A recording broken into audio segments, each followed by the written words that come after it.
Majority Report with Sam Seder, where every day's Casual Friday.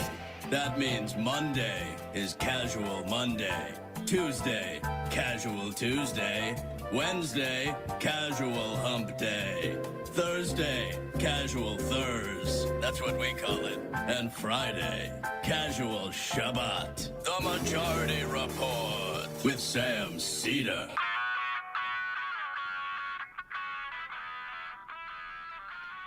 It is Friday, September 12th, 2025. My name is Sam Seder. This is the 5-time award-winning Majority Report.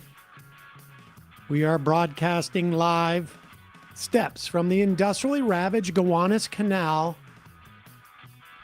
in the heartland of America, downtown Brooklyn, USA. On the program today,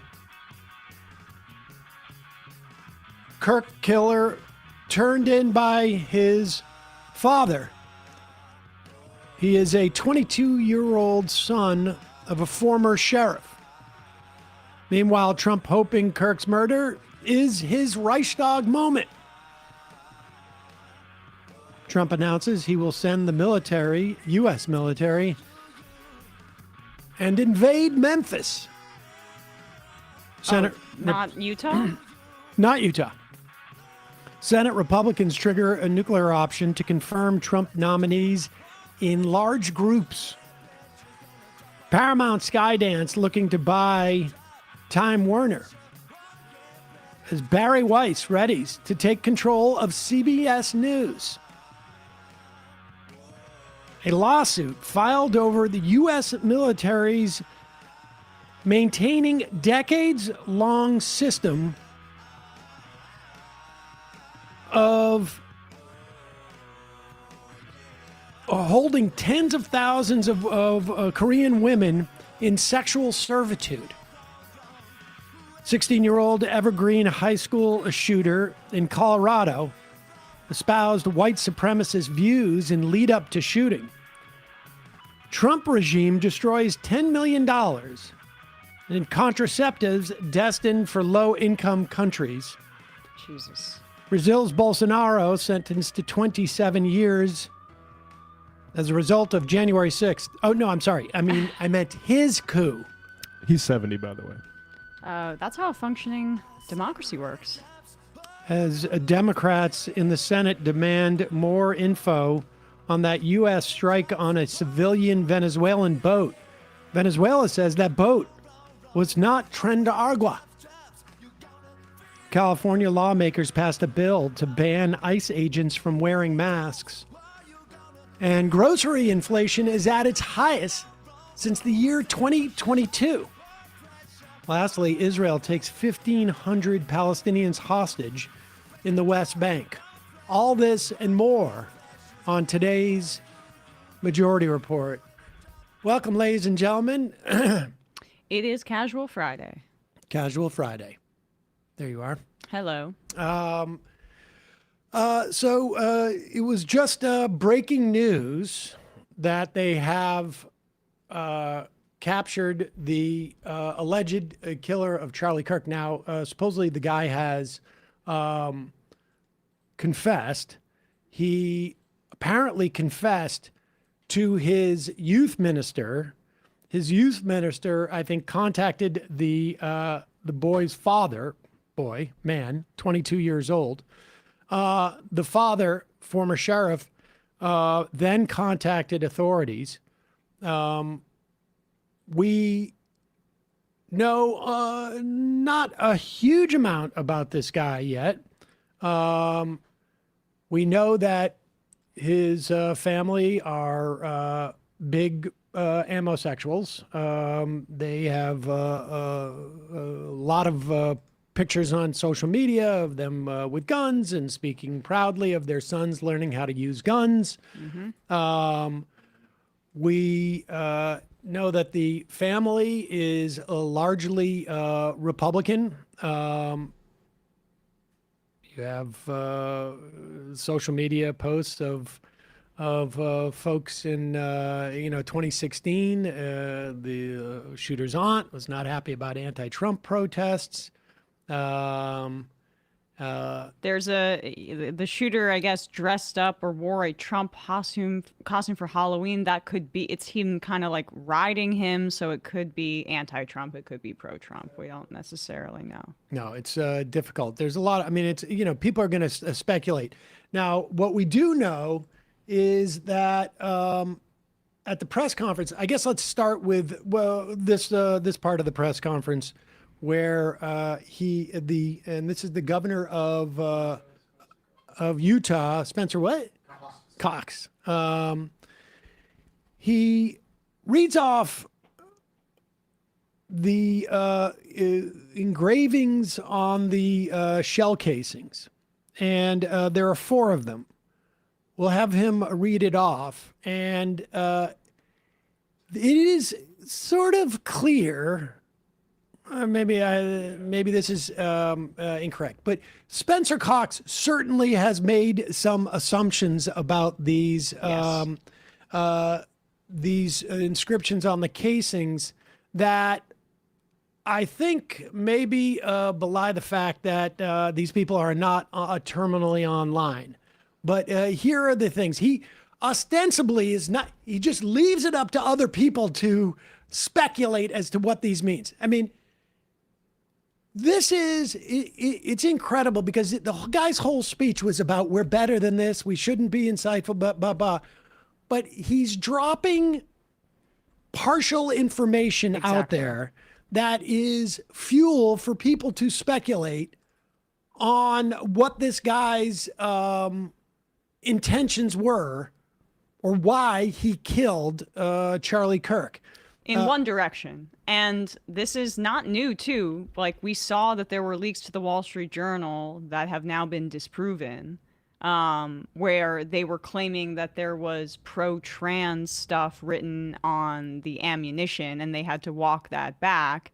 Clearly, I think the Journal had a pretty source in the government that said that to him and wanted that information out there. Like, this is what the Republican Party is doing, regardless of the facts. They're trying to control the narrative and put it in one direction. Nancy Mace, without any evidence, before we knew any of this, came out and said the Democrats own this, because this is what the party has become now. It's message discipline just to attack the opposition. And so here is what the guy says, and then we can explain to you what we know these mean, at least outside of a context.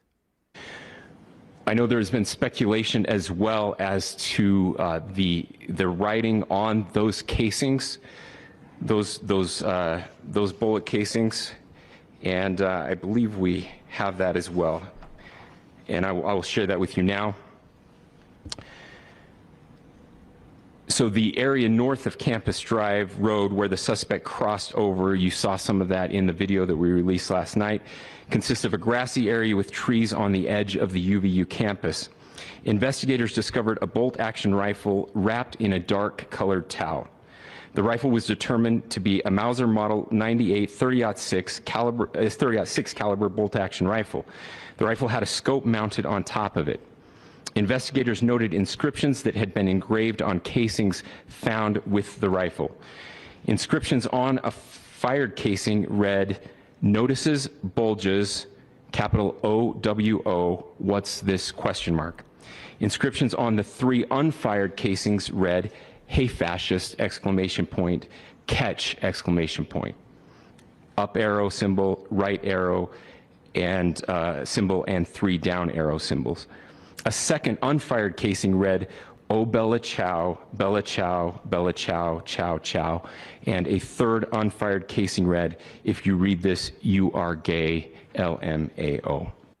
Okay, now here's the thing: is like he ostensibly addresses the misinformation of what was engraved on the shell casings to ostensibly stop speculation.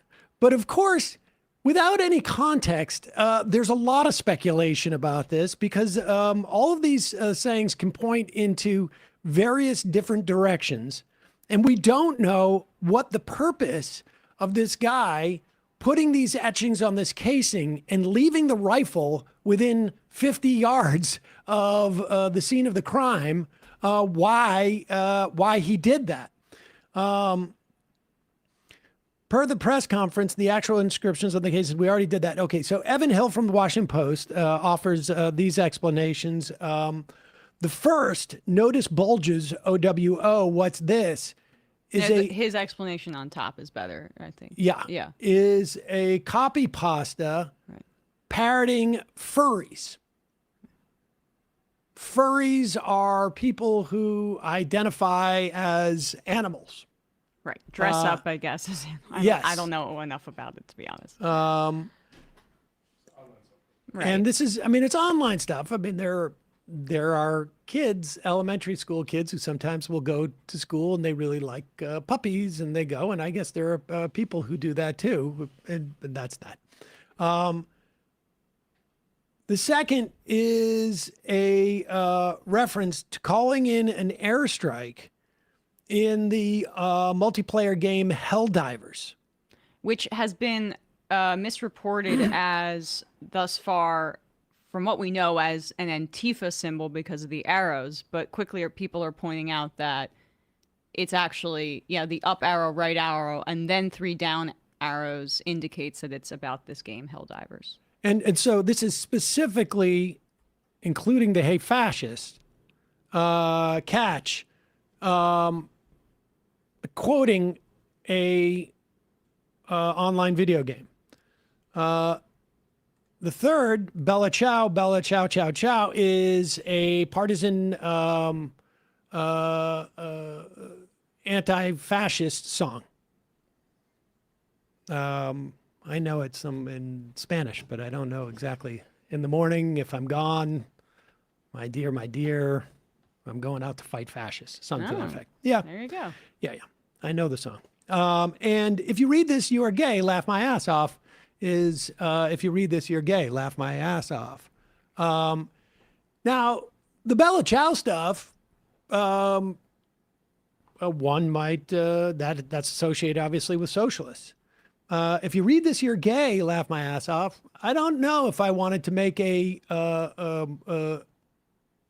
statement against Charlie Kirk from the left, if this is what I would put on the casings. Now, the guy's 22 and he's caught up in memes, obviously. I would say the Bella Ciao thing, The Verge has this piece here. As for the use of Bella Ciao, the song has no obvious connection, but given its historical significance, does appear in a Helldivers mod, as well as at least one other video game, a World War II themed strategy game called Hearts of Iron 4, which I would say is the video game trajectory of that is probably more likely than he's an ideological anti-fascist. Yeah. We're treading carefully here. I'm just but guessing. There's a lot of context clues right now. Bella Ciao appears in this stuff that, right. is in video games. And we also know, and we're not... Oh, the song is Italian. Bella Ciao is Italian. Yes, I'm sorry. But I'm also just Although not... Oh, did you say French? I'm not saying also that this is the case, but it should be noted that Nick Fuentes' community has long really hated Charlie Kirk, and there has been a major rivalry, including, I guess, them some of the Fuentes fans showing up to Kirk events, and also basically kind of attacking him from the right as being too pro-Jewish, too pro-Israel. I have no idea if that's a connection to this shooter. We do not know. Just want to be clear. But it should be noted that if you're very online, you would be aware specifically, of that. Right. Groypers crashing TPUSA conferences maybe 5 or 6 years ago. I'm sure we covered it, actually, where the Groypers were attacking Charlie Kirk on, I think, being on stage with a gay Republican.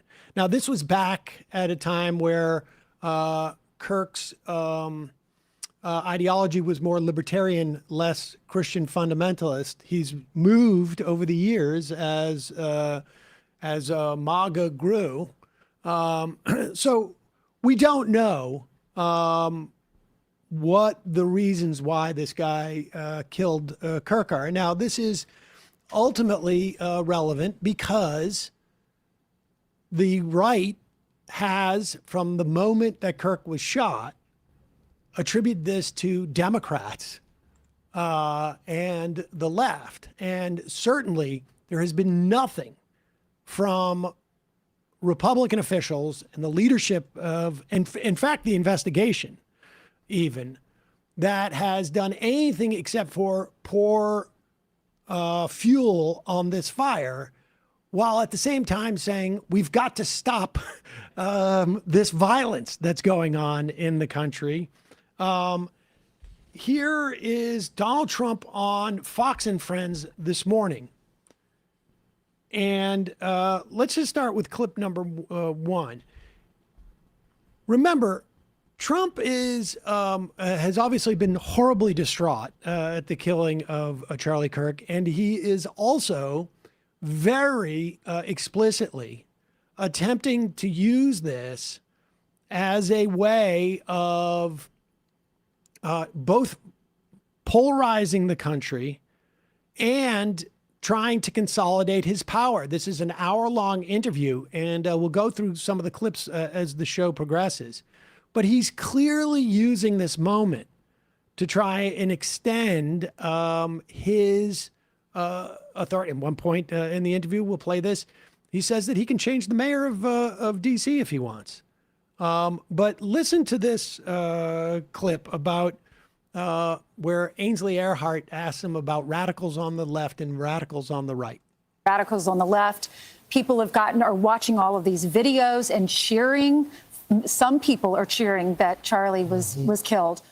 How do we fix this country? How do we come back together? I'll tell you something that's going to get me in trouble. I'm sorry. Can we just pause it for 1 sec? Because, yeah, some people, be specific, because when there was an assassination of a Minnesota lawmaker just a few months ago, there was actually a United States senator from the state where this shooting happened, Mike Lee, who was making jokes about it. I have not seen one elected Democrat, one, making a joke like that. I mean, was he making jokes or was he just lying about who was responsible? He was spreading conspiracy theories that Tim Walz was responsible. Yeah. Paid for it. Their profession for him and other people. Street. And we're going to look into that. What do we do about our country with that? Because we have radicals on the right as well. We have radicals on the left. People are watching all of these videos and cheering. Some people are cheering that Charlie was killed. How do we fix this country? How do we come back together? I'll tell you something that's going to get me in trouble, but I couldn't care less. The radicals on the right oftentimes are radical because they don't want to see crime. They don't want to see crime. Worried about the border. They're saying, we don't want these people coming in. We don't want you burning our shopping centers. We don't want you shooting our people in the middle of the street. The radicals on the left are the problem. And they're vicious, and they're horrible, and they're politically savvy. Although they want men and women sports, they want transgender for everyone, they want open borders. The worst thing that happened to this country, because I've already solved inflation, costs are down. Look at energy costs. You're going to have $2 Pause it gasoline. for 1 Oh my second. God. Before he continues on with this rant about how the radical leftists are criminals and the radical right just wants the laws not to be broken, like on January 6th, I guess. New inflation data, groceries are higher than they've been since 2022. But just continue. Gas, groceries, hotel rooms, airfare. I headlined this yesterday. Consumer prices increased 2.9% in August from a year earlier, and it's the highest increase since the start of the year in January. I've solved just about every problem. The worst thing that happened to our country is when we let 25 million people in, many of which, and I say 80%, should not be in our country. They emptied their prisons into our country. They emptied their mental institutions, insane asylums. You don't know what that is. That's seriously, you know what that is? A mental institution on steroids, okay? They emptied out insane asylums, crazy people, into our country by the millions. And it's it's the hardest thing. We have a border now that's totally secure. Nobody came in. Think of that. They actually had asked nobody. We used to have millions of people come in. Nobody came in. And we back up the border with the military. We've done a great job.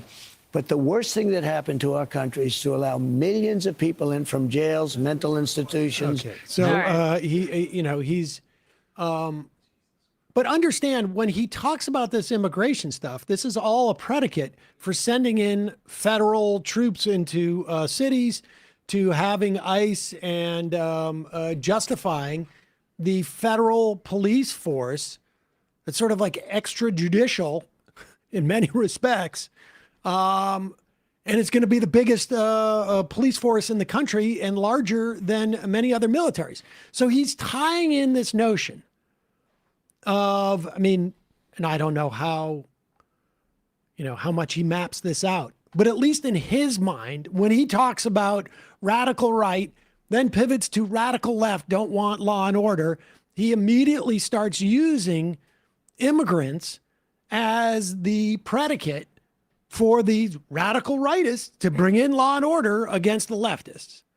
Does he think asylum seekers are No one's corrected him. insane asylums? No one has corrected him. Does he not what? We talked about this in the election. He's been saying this asylum thing because he's confusing political asylum with insane asylums.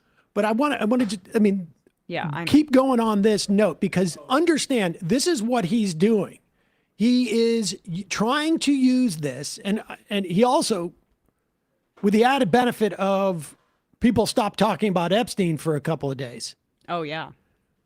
But he is trying to use this because this is a big opportunity for him.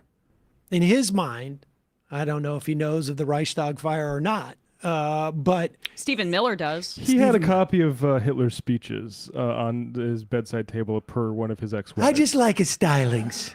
That's to impress girls. Yes. But here he is.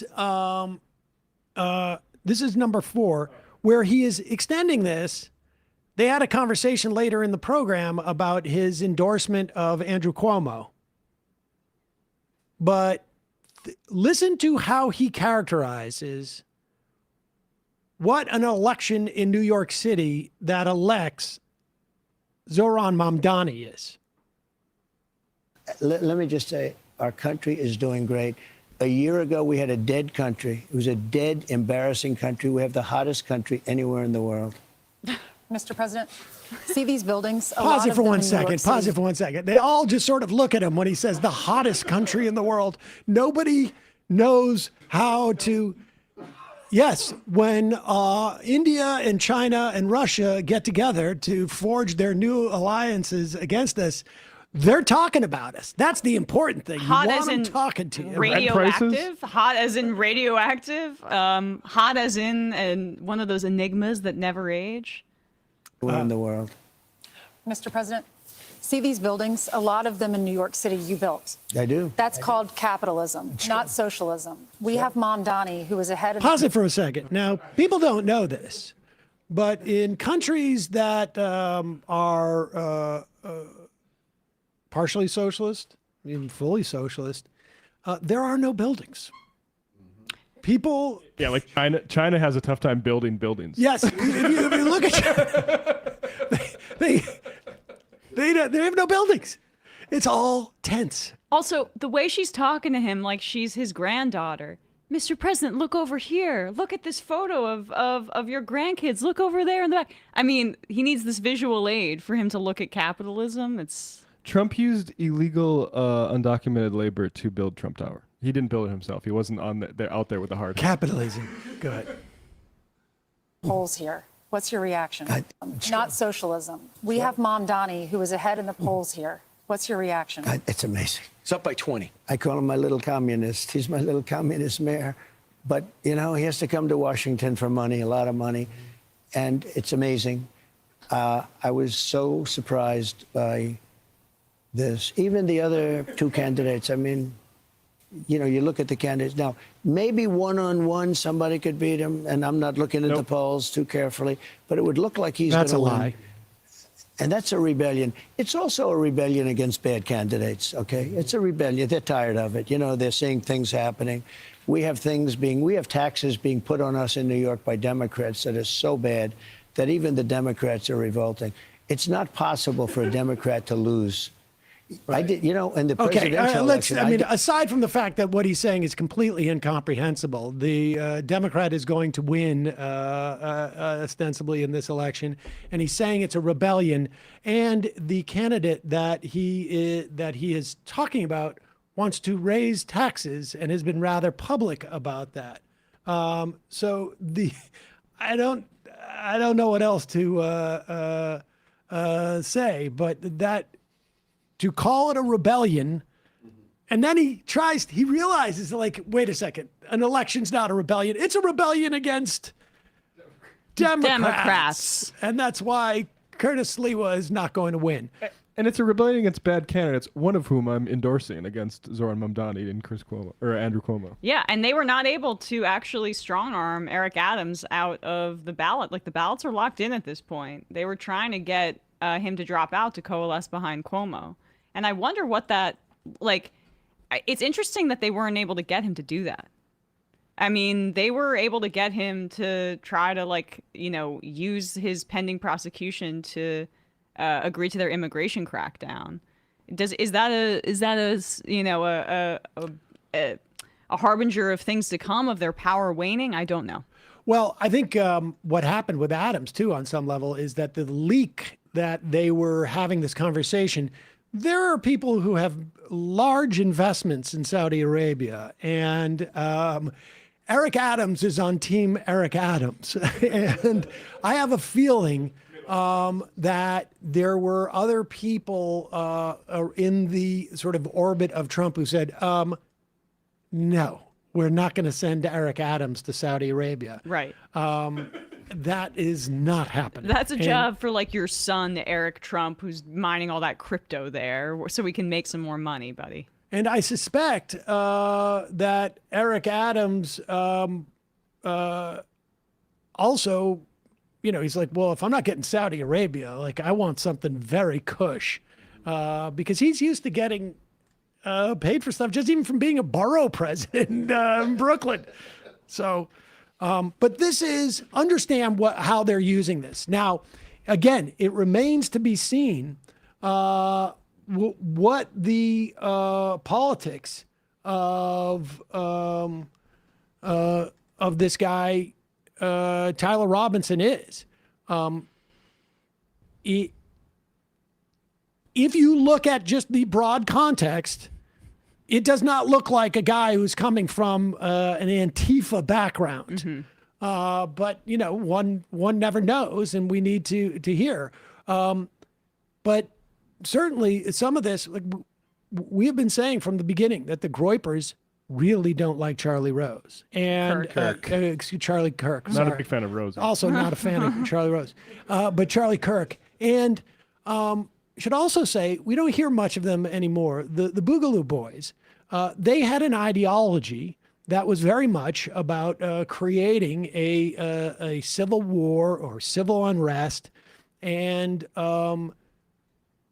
if you think about what the implications of this are, the Charlie Kirk being killed, from the perspective of leftists, from the perspective of center lefts, it's also quite possible there's just no coherent ideological or political motive behind this, and someone just wanted to be famous. Right. But to the extent that there is any agenda being fulfilled by this, it is not one that benefits leftists. Now, I will say that, like, I've always had a policy of when public people die, judging them based on what they have added to public life. So when, folks like Anna Scalia passed away, this was very beneficial to society, in my estimation. Now, he may be a good dad, he may be a good brother or husband or whatever, but I don't know Anna Scalia that way. I only know the existence of this guy because of things like getting rid of the Voting Rights Act or a whole host of other horrible rulings. And I felt the same way about folks like Breitbart or Kissinger or whomever it is. And I would feel the same way if there were people who die who, they were helpful to society, but maybe they weren't particularly, a good dad or a good brother or a good, son or whatever. But I found this piece of writing, which I think sums up what I've been saying in the past many times. I don't agree with this person on a lot of things, but when someone dies who is a public figure by virtue of their political acts, like Ronald Reagan, discussions of them upon death will inherently be politicized. How they are remembered is not strictly a matter of the sensitivity of their loved ones, but has substantial impact on the culture which discusses their lives. To allow significant political figures to be heralded with purely one-sided requiems, enforced by misguided, even if well-intentioned notions of private etiquette that bar discussion of their bad acts, is not a matter of politeness. It's deceitful and propagandistic. Glenn Greenwald wrote that some time back. And I think that's accurate. Like, I don't believe that anybody should be shot, killed. I don't think they'd be shot and injured. It's like, those kids who got shot in Colorado on the same day by a white supremacist. But that doesn't mean that you have to pay tribute to the person and whitewash their entire contribution to society. Like Ezra Klein did in the New York Times. Like Ezra Klein or whomever. I mean, and I do think there's something different than, it's a different conversation too when it's a political assassination like this versus like celebrating the death of Scalia from natural causes or something like 100%, that. 100%. Because look, yeah, because of this means about our culture, our society, the precedent it sets, and regardless of all of our major disagreements with Charlie Kirk, political assassinations and targetings like this are a very, very scary thing. And the fact that we're in this place as a society, we obviously condemn it in the most vociferous terms. So it's two things can be true. Exactly. Two things can be true. That if there is less rhetoric saying that planes that have been misbuilt are falling out of the sky because pilots are black. If there's less rhetoric about saying that slavery was beneficial to black people, if there's less rhetoric saying that people have to die, it's just the price, people getting shot, kids getting shot at schools is the price of having a Second Amendment. I could go on and on. Black women don't have processing power. Black women don't have processing power. Palestine doesn't exist. Palestine doesn't exist. I mean, I could go on and on. We have probably videos on many of this stuff. Shouldn't have done the Civil Rights Act. It shouldn't have done the Civil Rights Act. We're going to make professor watch lists and put professors on watch lists. Says the free speech guy. The absence of all that is a positive, but it also has to be offset by the absolute negative of people being shot with guns or, killed by any other method. And so based on political speech, right? And based on anything. I mean, short of like immediate self-defense measures, I don't believe anybody should ever be shot with a gun and, or, killed by any other mean for that matter. And so one can denounce the act. Don't forget when he said someone should bail out the guy who beat Pelosi's husband with a hammer. Yes. I mean, and this is a guy who also said, you shouldn't express empathy. It doesn't exist or whatever it was. It's a new age concept. Regardless, one should never celebrate this type of violent act. But that doesn't mean that you should celebrate the victim of it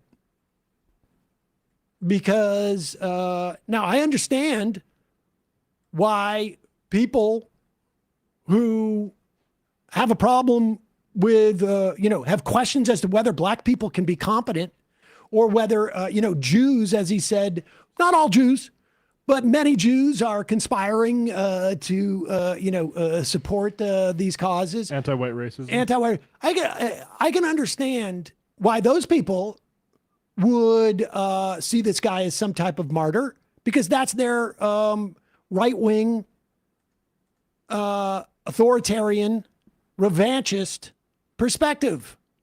And so, of course, they have their heroes. Stephen Miller is one of their heroes. But I don't understand why anybody gives Charlie Kirk outside, anybody who doesn't subscribe to that vision of how society should be would give Charlie Kirk any credit. I mean, was he talented as a broadcaster? Or yeah, I mean, there's been a lot of very talented communicators in the world who you wouldn't want, to be in your society. So it's just sort of bizarre to me to watch what's going on in that respect. Well, I think the people that are most engaging in it in our media are, it's not shocking to me that they're rich white men because kind of once you get to that level of wealth and elitism, partisan differences are a little bit less important, and people begin to just identify with a guy like Charlie Kirk, and Ezra Klein probably has a little bit more, and others who are engaging in this. Like even calling for people to be deported over political disagreements. He's a nasty guy. Even Joan Walsh, who is somebody who we'd had disagreements about in the past, about Hillary Clinton's campaign, had a pretty scathing kind of remark about what Klein had to say in the Times in the Nation this morning, and I agree with it completely. Like yesterday, I made a great effort to condemn the violence in the greatest possible terms in terms of the attack on someone's political speech. It's completely indefensible. But you can do that without just doing revisionist history about what Kirk provided to society. And, the stuff about supposedly he was taken out by Israel or stuff like this, I'm sorry. We'll get into that, yeah. Absurd. We could talk about that later, but that's absurd. To the extent that, Charlie Kirk was responding to mounting criticism of Israel in this country, you have to understand that Charlie Kirk was a politician.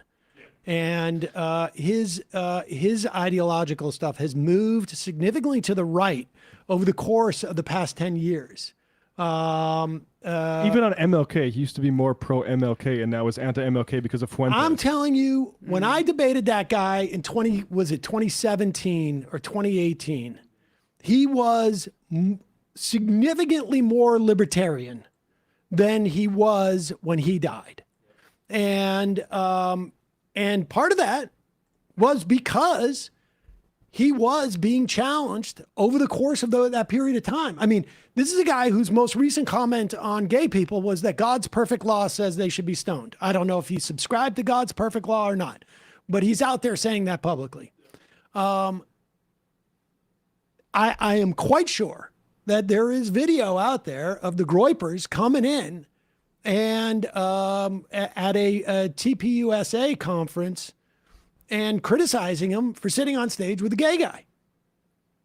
And so his politics, changed because his base changed. All right, we got to do this ad. It went a little longer than I had anticipated that. We got more of this Trump stuff in a moment. Meanwhile, today's episode is sponsored by one of our favorite sponsors, SunsetLakeSebede.com.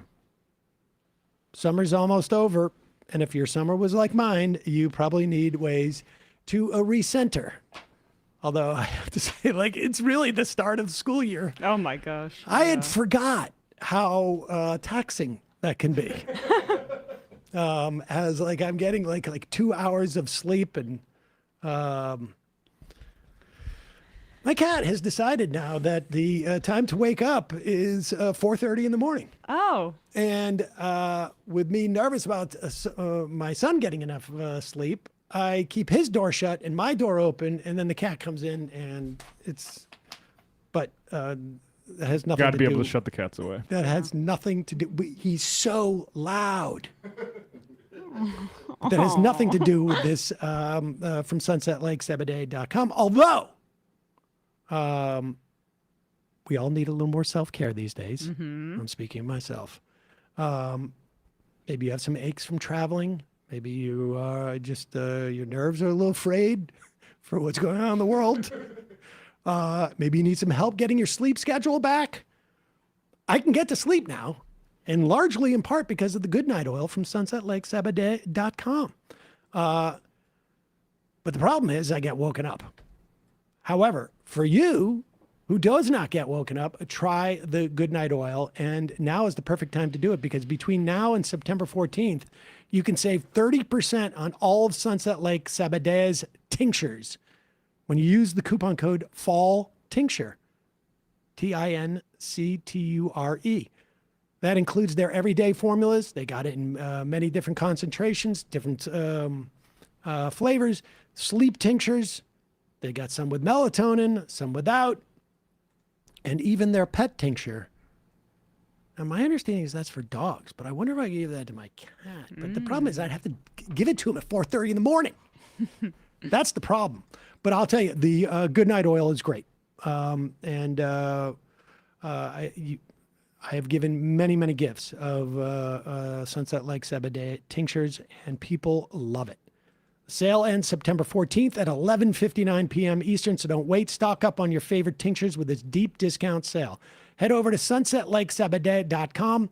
Use the code Fall Tincture for 30% off of all Sabade tinctures. And of course, you can always use our code Left is Best to save 20% on all the rest of their sun-grown Vermont products. Great company, great political movement partners. I can't say enough about this company. sunsetlake.com, Fall Tincture, 30% off. See their site for terms and conditions, and we'll provide this information in the YouTube and podcast descriptions. All right, let's play a little bit of. Oh, did I even say who's going to be on the program today? No, you did not. Bring me back, Frank. Yeah, no, it's okay. Did you call him Frank? What? No, no. Adam Friedland is going to be on the program in probably 20 minutes. So how's that for an intro? I should Comedian and host of the Adam Friedland Show. Yes. I mean, I think people, Taps. people know it, right? So I forgot to do that. All right, what should we go back to here?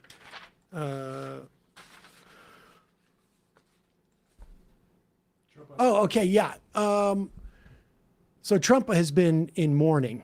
I'll just give you a sense of this. Here was a question posed to him yesterday. Was this yesterday? This is this morning. Oh, this is this morning? Yes.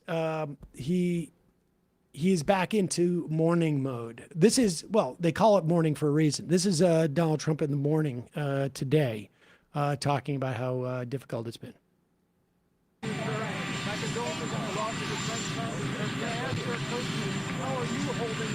Oh, pause it. I should say, they're asking him, my condolences about Charlie Kirk. How are you holding up? And Trump gets pretty heartfelt here. How are you holding up over the last 3.5 days? I think very good. And by the way, right there, you see all the trucks. They've just started construction of the new ballroom for the White House, which is something they've been trying to get, as you know, for about 150 years. And it's going to be a beauty. It'll be an absolutely magnificent structure. And I just see all the trucks. We just started, so it'll get done very nicely, and it'll be one of the best anywhere in the world, actually. Now, there's a lot of people who say, like, wait a second. Trump's asked, how are you holding up in light of Charlie Kirk passing away? And he goes on to say, immediately to pivot to what's happening with the White House ballroom. And people, I know there's people out there saying, Trump claimed that Charlie Kirk was like a son to him. I think this actually proves that he was. Exactly.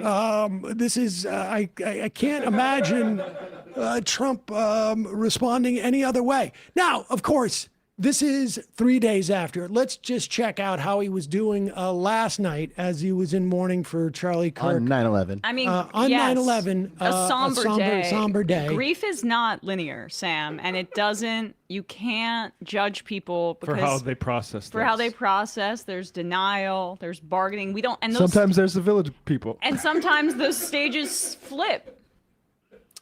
Here he is last night morning.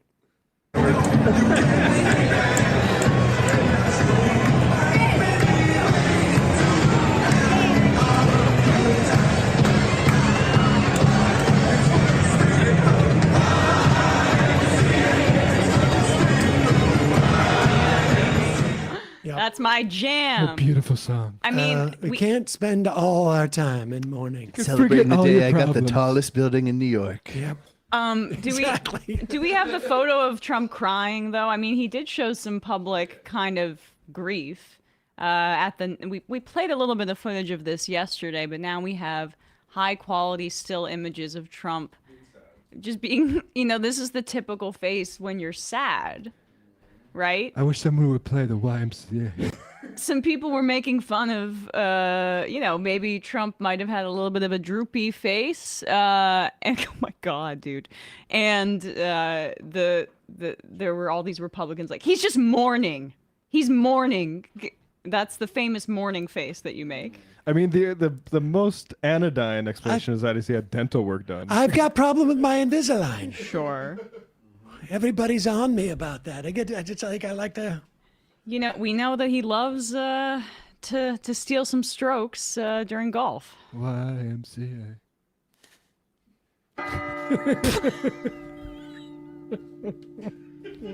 He has a handicap in golf.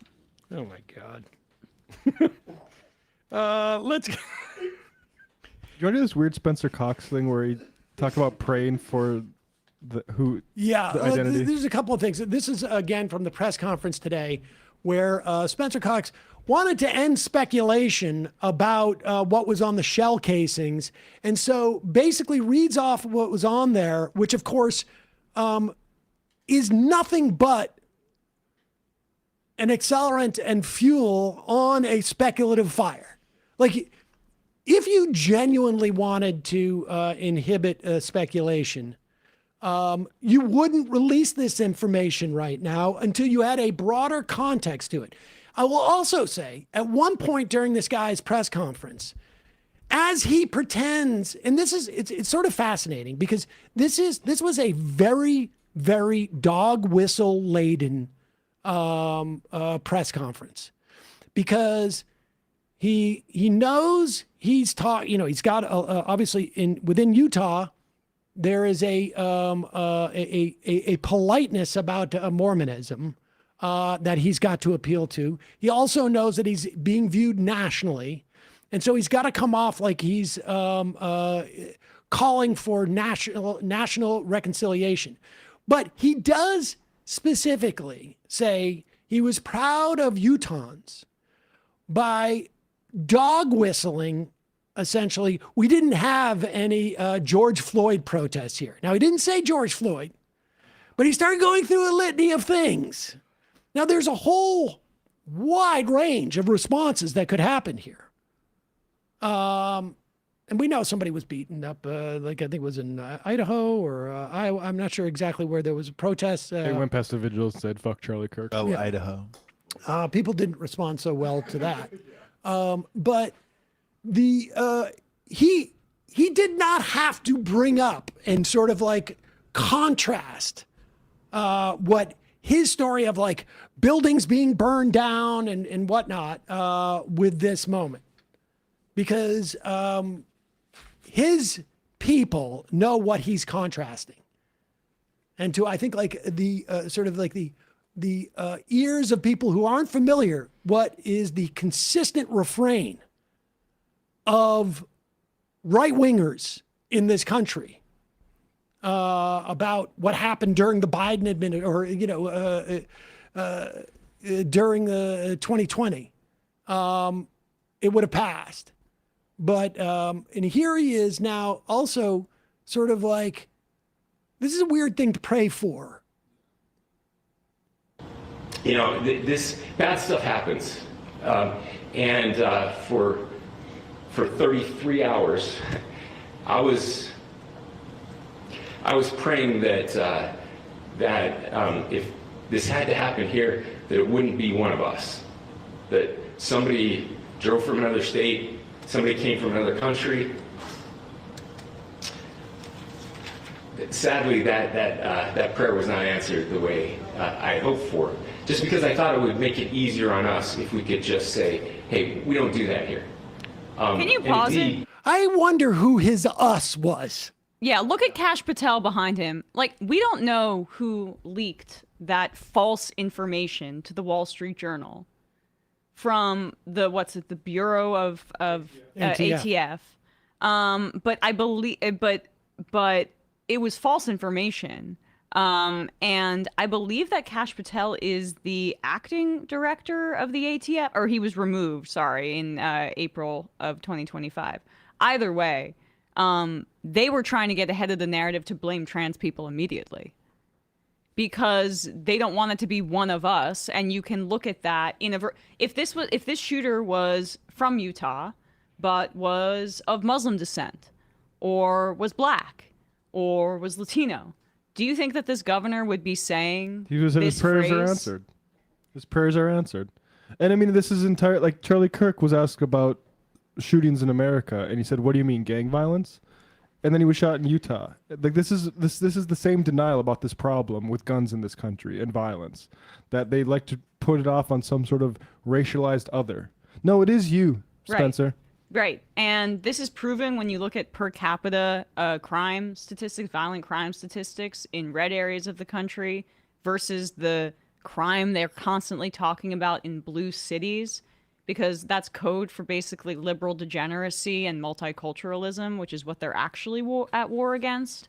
So they are in a cult-like denial about the violence that is in a lot of these red states because of the circulation of weaponry. And we now know a little bit more about the weapon, right? So it was a Mauser is what they were saying, right, Brian? Yeah, Mauser 30-06. So, just to clarify what we were saying yesterday, because we didn't have all of the information. It wasn't an assault weapon, but still, we have just way, way, way too many guns. And the kid, from what we've seen, the young man, the killer, was awash in guns his whole life. Now, somebody in the chat says, in Utah, not one of us means not LDS. It's unclear if this guy was LDS. Now, they say it was his youth pastor. Now, that is not Mormon terminology, but we don't know if that's been sort of translated by the news media. So, I wouldn't make assumptions about what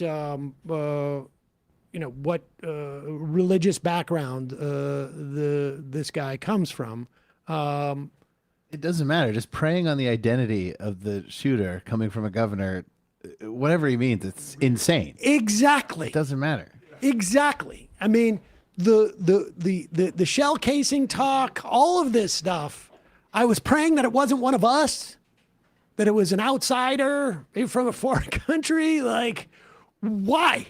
Because they were looking at this exclusively through the lens of political opportunity and a way to demonize anybody who isn't basically a white man or in their coalition. 100%.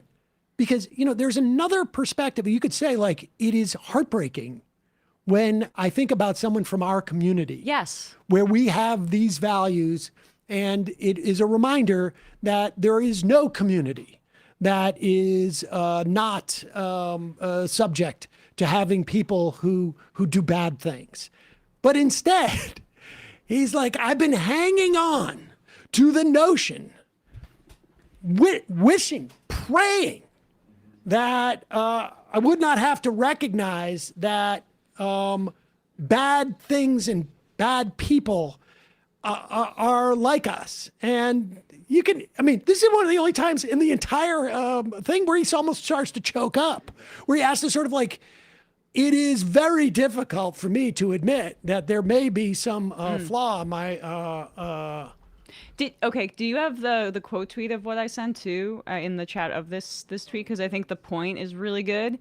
But we played this yesterday, Nancy Mace, and immediately saying the Democrats own this, and then a reporter asking her, well, what about the shooting of the Minnesota lawmakers, that assassination? What do you have to say anything about that? And she got really, really outraged. And she was like frothing at the mouth about using slurs against trans people. Did we play that? You play it yesterday? No. I mean, to be honest, I don't want to hear her anti-trans slurs. She just wants attention from that. You can know what she said, right? And I think that came out after the show yesterday. It looks like a T-slur or someone who supports T-slurs. Exactly. And then, but now that we find out that the shooter was, or the suspect was a white male, we know Charlie Kirk would want us to pray for such an evil and lost individual like Tyler Robinson to find Jesus Christ. We will try to do the same. And the quote tweet from the person that, I don't know, I sent that in our chat, but or maybe I didn't. Apologies. Somebody just pointed that out, basically. But find Jesus. He told his youth pastor in like a day. Yeah, she was out for blood when it was she thought it was a trans woman, and now it's prayer for this kind of guy. And this is the equivalent of what the cops did with Dylan Roof, taking him out to Burger King or whatever after he shot up that black church. The Rhodesia fan. Let's go back to that Trump's appearance today on Fox and Friends, because again, this is another example. This is number 7 of Trump trying to use this moment. And I think ultimately, again, we're not going to know until we know more about Charlie Kirk's killer, Tyler Robinson, as to like what his motivation was. But it is starting to look like the motivations are going to be very inconvenient for the story that the right wing has been trying to tell over the course of the past, whatever it is, 72 hours. And Donald Trump, his project right now is to try and exploit this as much as possible to stoke more violence, more polarization, more intrigue, and more distraction. And here he is, like, he can't help himself. If I ask you, what is the answer to bailing out this dinghy we're in that has a leak? And I say, this bucket, except for this bucket has a leak. What is the answer? Well, here is how Donald Trump answers the question. What is the response to this? What should it be? Friends and families confirmed it. So is the message to the right, the people that are going to go, I want revenge, not to have revenge? Charlie Kirk would not want revenge. You want revenge at the voter That's box. where to go. But unfortunately, we don't have so many ballot boxes because they have mail-in voting, which is totally rigged. Okay. You know, there are a lot of problems. I like ballot boxes where they do mail-in voting all over the place, which is rigged. Anytime, Jimmy Carter, they had a commission. Yeah. He said, anytime you have mail-in voting, it's a crooked election, okay? And they got to stop. But I say, so I can't really say at the ballot box because in some cases, like California doesn't have ballot boxes. They send out 38 million ballots. All right, well, I think you get the point. What do you say to people who want revenge? Well, you got to get revenge at the ballot box. Of course, there are no ballot boxes, so I don't know. You come up with an answer. I mean, it is so clear, and I don't know if Donald Trump is, how calculating his brain is capable of being right now. But instinctually, he knows that every answer he gives has to push his people to more violence. He knows this. He knows that he has to stoke anger and has to create an enemy within the country. Otherwise, people start scrutinizing him. Otherwise, people start paying attention to the fact that grocery prices are at a 5-year, almost 4-year high. That job numbers are also almost 5 years of being in the number in terms of underperforming. That the economy in many states is already arguably in a recession. And so this is what he has. We've been saying this, that he's going to increase authoritarian tactics the more that his approval rating drops. What's a little fascinating is that he is clearly struggling. Like, I don't know what else to say about it. He's functioning. He's clearly recovering from whatever happened that kept him out of the public eye for around a week. But there's two sides of that. One is that the amount of chaos that he can stoke is a little bit more limited, it feels like right now, directly. But then we just have President Stephen Miller. And he's basically running the show there. Like, there was so much fan fiction about Trump's Israel policy based on what he was saying on, like, Theo Vaughn or whatever. And people just did not reckon with any of both his track record and the facts of who his longest advisor has been on this front. And only second to his anti-Latino racism, Stephen Miller, is his Zionism and his hatred of Palestinians. And that's a bit of a different topic there, but it is, I think, when you look at the way that policy is being directed right now from the administration, Stephen Miller is across basically every part of it. All right, we're going to take a break. And when we come back, Adam Friedland, comedian, host of the Adam Friedland Show, will be joining us. You may recall that he recently had an interesting conversation with Congressman Richie Torres. I feel like Torres has gone completely underground since then. Is that just me? Well, we'll ask Adam. Maybe he's tracking him. Maybe yeah, exactly. Maybe they're friends.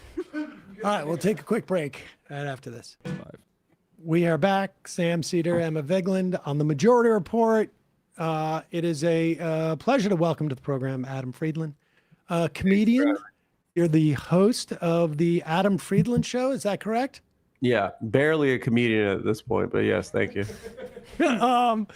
And we appreciate your coming on. I was just remarking, those are nice paintings behind you. Did you paint those?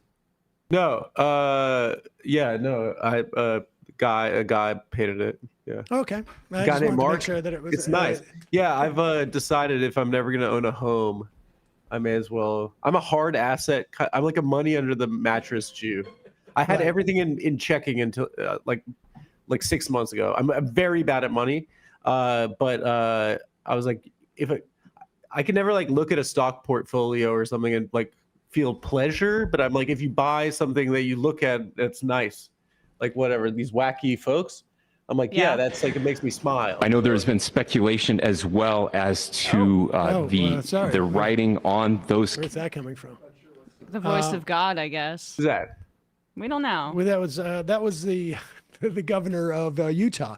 I'm not sure if you've heard about the news. That's Ken Bone. Ken Bone. He can't make up his mind. Right.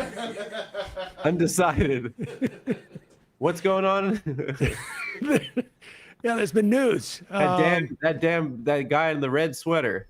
Oh yeah. They got who even is undecided these days? You know, like McCain, Obama. Like, make up your freaking mind.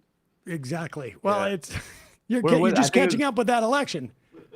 Well, I kind of like, I don't like letting the zeitgeist, like, I like wait to see movies and stuff, and so I just checked out Interstellar.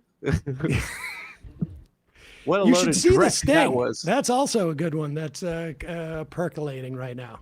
I Dream of Rain, Yale. The dead. I'm sorry, guys.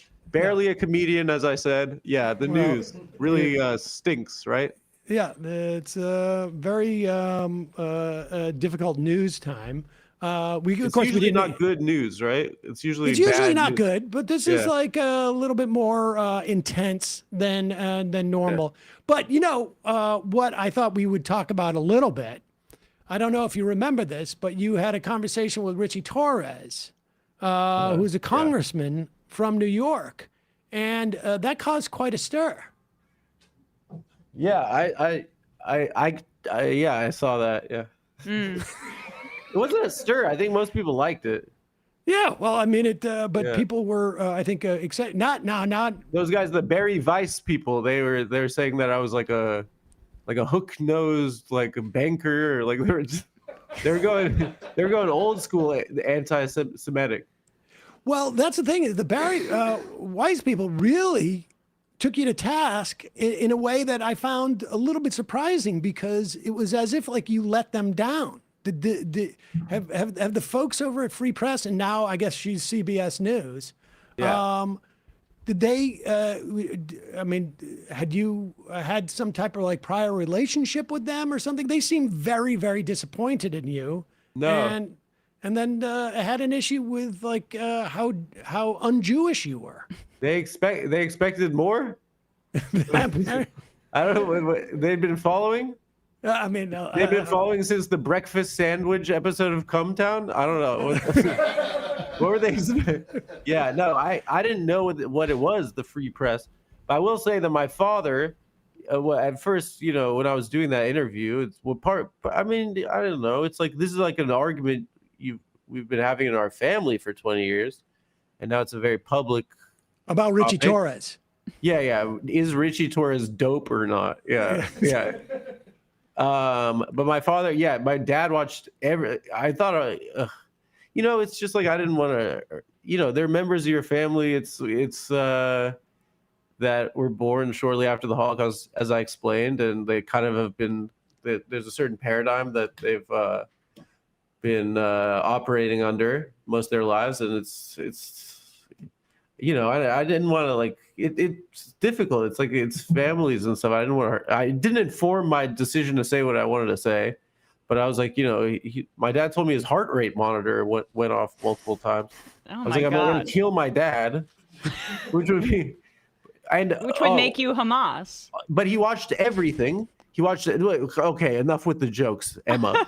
Okay, enough. Is everything a joke? No, actually, my dad watched everything. He watched every response, and he saw that he has I have a bone to pick with you.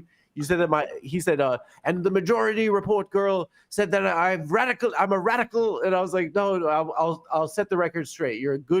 He's an architect. In fact, no, but I will say that he saw them calling me a capo. And he. Well, wait a second. Let's not move on. We'll go to the Barry Weiss thing. I don't know if I attacked your father. The press guy called me a capo, and my dad was like, to co-opt language from the Shoah. He's like, these people are hypocrites, and I was like, that's right on, Max Friedland. Yeah, it was like kind of he was like, you don't fuck with my boy, Well, I mean, it's good that he came to your defense, but we really need to air this out. Yeah, with Emma, because oh my God, your dad was mad at Emma. Should we call? My dad got mad at Emma. Yeah. No. And I said, but I said, if I ever go on that program, I will tell that young lady that he's. Well, wait a second. Let me just. Yell at me. What you took issue with? I forgot, actually. Emma, I don't remember what I say 5 minutes after I say you it. said that my family's ISIS, I believe. No. Yeah. Emma was, I think, quoting you as to saying that you were somewhat indoctrinated by your family. Oh, indoctrinated. That's what he was. I mean, I was paraphrasing slightly, but obviously I hit a nerve. Well, the truth is, listen, I'm making a whole matzah pudding of this. The truth is that in our community, this is something we believe, and we're taught to believe growing up. I mean, that's what my parents were told growing up. I'm doing a goof on Emma right now, but like the truth is, that's what's difficult about it, is that the assumption after the Holocaust, and as I said in the interviews, like my family, like they were the proximity was, I mean, my parents were born like 5 years after, and it horrified people, and the assumption was we needed the Jewish state to prevent another Holocaust. I do think, on the other hand, like, let's say if you're creating a state to avoid a genocide, wouldn't this undermine the very premise of the the state? I mean, but that's neither here nor there. I mean, I think it's there. I think it's there. Yeah, it's here and there, actually. No, I mean, I think it's just it's in general. I was like, I thought I did a bad job at that with interview. Richie Torres In the room, I felt like I got emotional.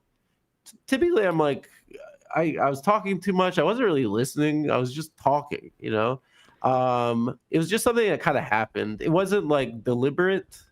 And typically when I'm doing the interviews, I have like a little bit more of a plan, or it felt derailed as an interviewer in my mind. And then the funny thing is that it was a deliberation what to do with it, because like, in the edit, watching like I'm Jewish, it was I was like, oh, I can't watch this guy. And so I said it around to people, and I said this to Sam on the phone. The funny, like, all of my Jewish friends, like, incredibly pro-Palestine Jewish friends, even, were like, I don't know. And then all of my like non-Jewish friends were like, this is a watershed moment. This is like, and I think what I found out was they were like, of course, he's being Jewish. He's being a histrionic baby. You're also self-hating right now. I mean, you're being extreme. What do you mean self-hate? What else? Have you met a Jewish person? No. I'm not weighing in anymore. No. I think that in reality, after the fact, I felt fine. I mean, prior to it, it was a kind of it was the first time I feel like it was like the show was a little bit like stressing me out. But after the fact, I felt good because I saw that people were like, I think it's important that Jewish people, there's this Cosa Nostra code of silence a lot of the time, even if you're opposed to it, and I think that we have to show support for Palestine, and also just like on the basis of the anti-Semitism argument, like they're making this argument, and I think you said I was trying to justify anti-Semitism. I was like, no, we have to try and understand what's happening, where it's coming from right now, and it's like there's a Jewish star, and then there's a brutality, and I'll be sincere for a second, say, Adam, like the fact that you were so vulnerable, I think was like, I had multiple people send it to me, and, all women. So I think maybe you being vulnerable is a real ladies magnet situation, but no, they don't respect you. Honestly, if you do it, I've tried multiple times. I guess I just my sensibilities are, a lefty, a soy boy type, but no. Did you just call him a soy boy? Yeah. All right. What is that? Like that? The soy face? Yeah, sure. That the vulnerability was a good thing, and it made Torres look like a sociopath in every sense of the word. So I think you accomplished a goal, or at least that would have been my goal going into it, and you achieved that. Yeah, I mean, what I really was trying to do is just show, like, I thought it was interesting, like, his backstory, which I was trying to, like, kind of provide a runway for, which is that he's, like, from extreme poverty and tried to kill himself, and then he made it all the way to Congress. I mean, it's kind of like a lifetime move. I mean, it's like a really, like, that story itself is like, you listen, Sam, if he let a couple of us run the PR for that, I mean, we could do amazing things with this backstory. I mean, multiple we could do incredible things with it. No, but and then linking that to like kind of like a Hasbara trip, and then like, how does one represent the poorest district in America, and then kind of tweet about this other thing 90% of the time. It's just that's putting it in that context, I think, was my attempt was to do it to like kind of like tell a story or try to like find out a story. I think in my mind I felt like, oh, this is falling off the rails, but I think that I did you have a sense that he was upset during it? Because at the end, there's a moment or two of you know, when you guys are sort of like stepping off the stage. Yeah, he seems he thought it was disappointed. a setup. I mean, the thing is, like, I don't listen. I'm not like from Paul, like I'm from Cumtown. Like that wasn't like, I'm not trying to like maneuver in the freaking DC, you know, kind of.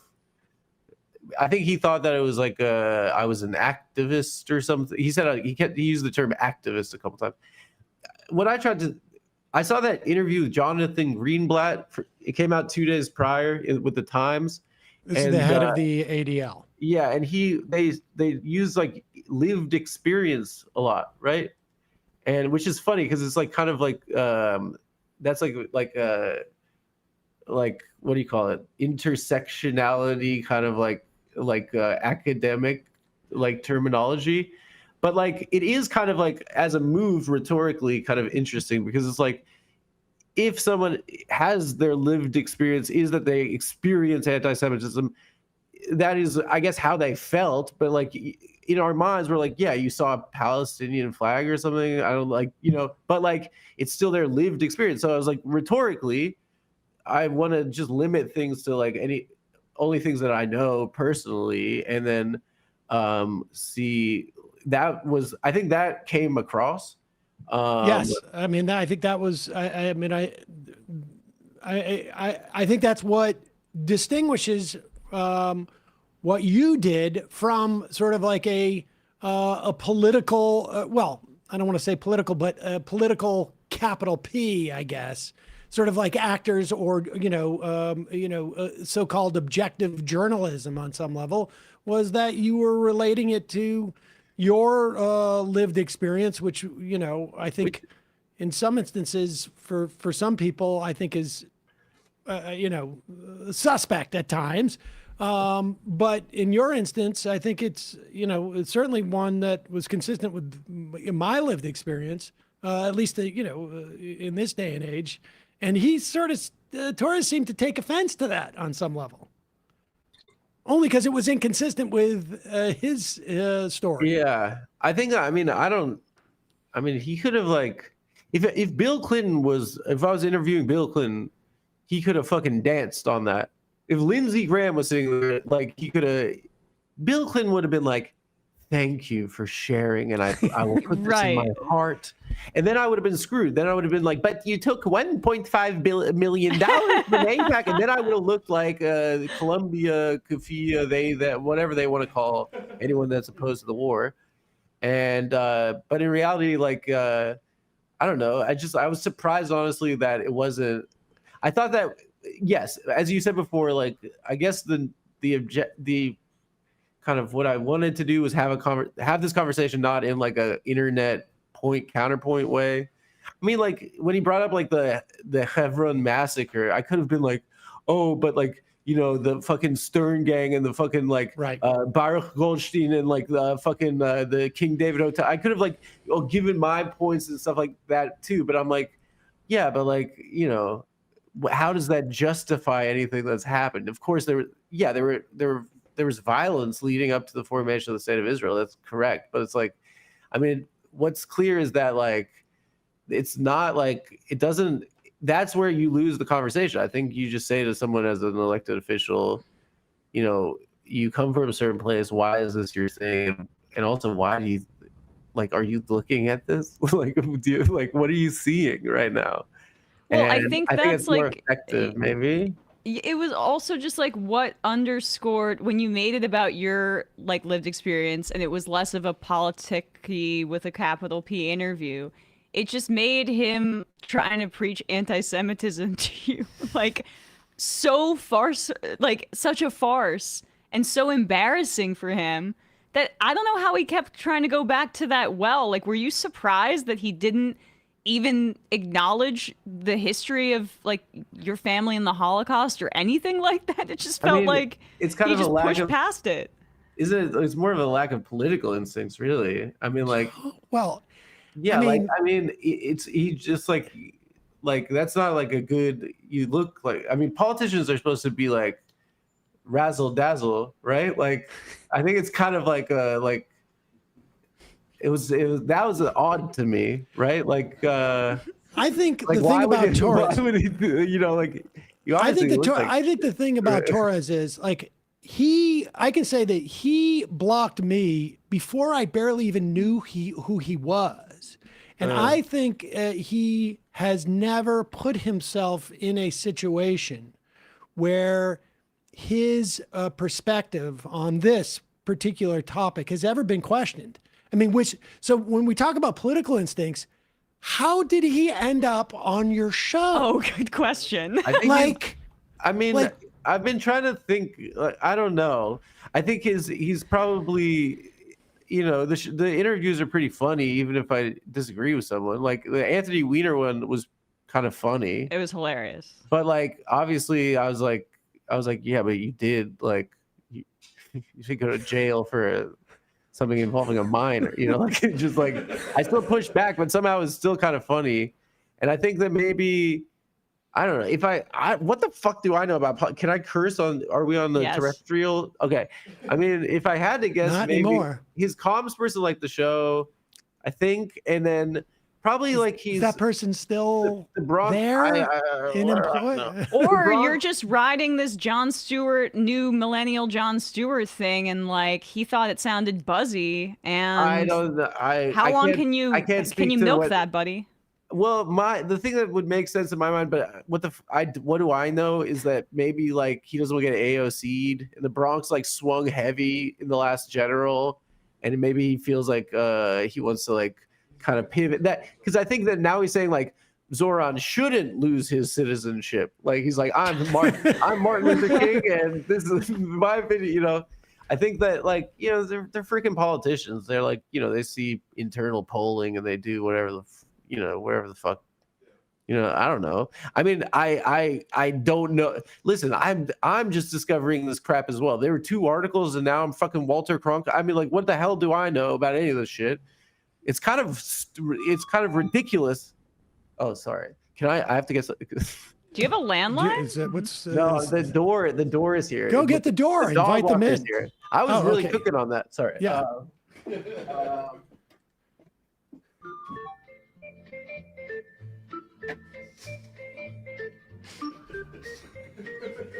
No dead air. No. Let's just do his. Let's just do his.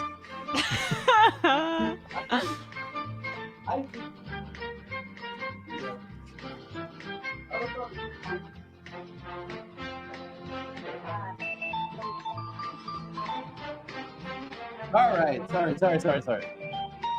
I have a dog. You should tell those ladies that liked that I cried that I also have a dog. I'll pass that along. I have a fiance too, so tell them that they no. I have a dog named Isis. Actually, is an unfortunate name. Isis. Isis. Oh, Isis. Okay. Yeah. But like the goddess. I adopted her, and I think it's a pretty name. But I can't be like at the dog park, like I'm training with Isis right now. You know, so we call her Isis. Renaming it Hamas or? I didn't name it Isis. Okay. What am I? What am I like? Badass. My dog's named. Actually, I named her Isel. No, I mean, what do I? The thing is, the truth about the whole thing is like it was not very deliberate. It was kind of just something that happened, and after the fact, I kind of felt like I did a terrible job. And it was really nauseating to edit, but I'm really glad it resonated.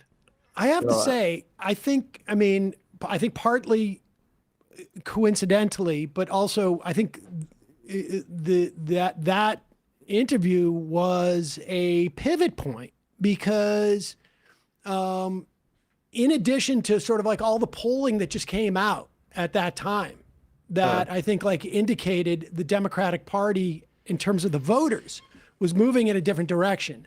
And it became, I think, a lot clearer to like another layer of the concentric circle of people that Israel had no interest whatsoever in ending this assault on Gaza and was starving people to death.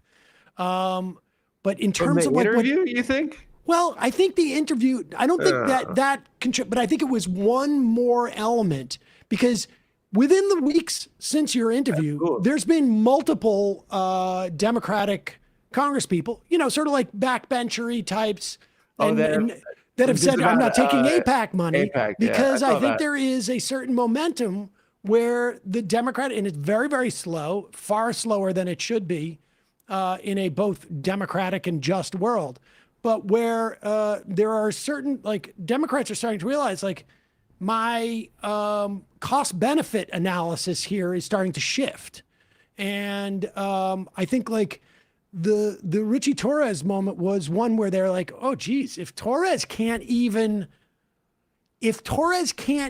justify himself in this context, how am I going to go on to any like outlet and justify this context when he's like the guy who's been like literally swimming in these water? I mean, he was sent to Michigan as sort of, some type of representative of, I guess, I don't know, the Bronx, as to why Palestinian people should not be so concerned about what's going on with this genocide. I mean, it was sort of fascinatingly, but he got away with it, right? I mean, he got away with it. And this is where him getting away with being able to espouse this stuff without any pushback ended.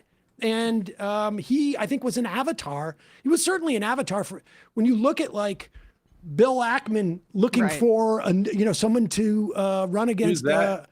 He's the billionaire. Big funder, yeah. Yeah. He was out like Twitter. He's always on Twitter. No, he's on Twitter all the time. But he was like trying to get Richie Torres to run for mayor. It was all Zoran. Yeah. And he's like, I'll fund you. And I mean, Torres has been heralded as the next generation of leadership of the Democratic Party. I mean, I'm not making this up. I stopped it. Yes. He's been quiet. People really know who he is. I think maybe Twitter. I saw that his tweets and people getting mad at his tweets, but I don't think, is he that famous? No. But within, it's like, I don't really know anything. I don't know. I'm like you know of comedians that your average person doesn't, but you perceive that, you know how big they are within the context of the industry or how they're being promoted.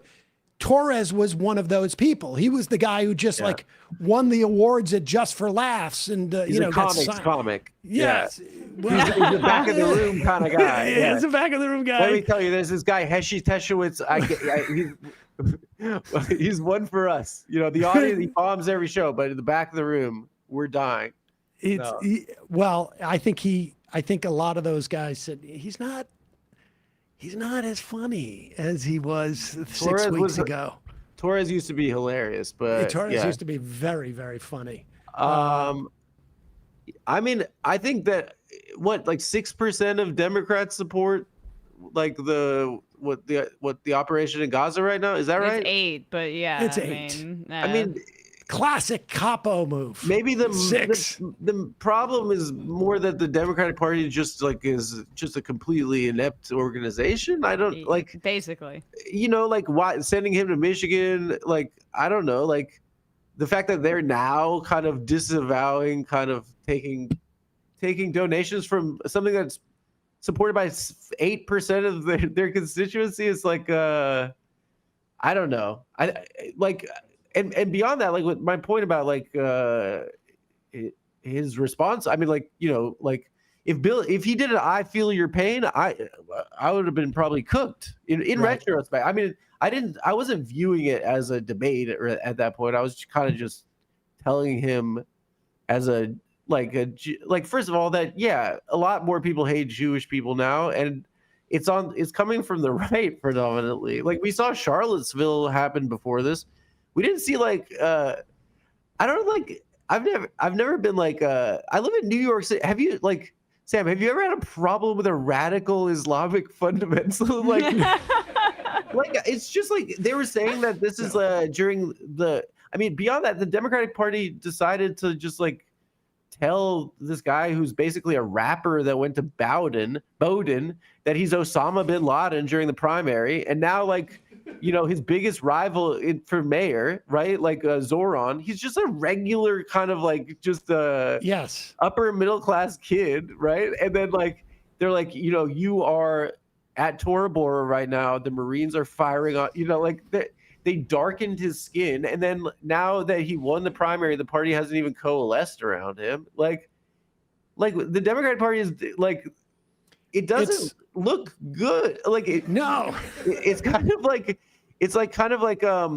you know, I think it's kind of if I had to guess, probably gotten people to like kind of give up. I mean, they're like they kind of what do they represent at this point? And if it's from Adam Friedland's Richie Torres interview that they've decided that this is bad for us, like this is a litmus test in a midterm, like. That's even worse for them. I won't give you too much credit. I'll pull back and not. I will not. I will give you less credit now because they're I also. pooped my pants. There you go. I've heard about this. Well, I talk about it a lot. There was a poll that came out of New Yorkers, New York Times Siena earlier this week. Plus 18. Am I gonna have to run? Well, I was just going to say for Palestinian support. It wasn't you specifically, but you're set up. The funniest outcome of this would be you primarying Richie Torres. No, I'm no carpetbagger. I'm not gonna. Who would you primary? Are you contemplating? Is it Hakeem Jeffries my old or friend Chelsea? For the Jerry Nadler seat. Oh, all right. Chelsea versus right. Okay, gotcha. Reply guy my for old Chelsea. Pal Chelsea. Mm-hmm. And are you? That's why I went on Michael Brooks' show when I got in trouble with Chelsea 8 years ago. Oh, is that and did that help? Did it help? Did your conversation with Michael help your situation with Chelsea Clinton? I find that hard to believe. No, I saw he showed me solidarity as another Jewish man in America. That was the kind of funny tweet. Can you remind us of the tweet? I feel like it had something to do with being ugly. Yeah, it was mean. It was. It was relatedly. It was during Ilhan Omar was getting attacked by everyone. Yes, because she did. It's all about the Benjamins, and I'm like, first of all, the guy's name is Benjamin Netanyahu. Like, second of all, like, yes, are they claiming that like people our lobbying organization doesn't try to influence policy? Like, is that like an anti-Semitic thing to say? Well, I mean, Thomas Friedman had basically said the exact same thing that Ilhan Omar. Even AOC was like, I don't want to call you out. I want to call you in. Everyone was like piling on Ilhan Omar, and I got mad.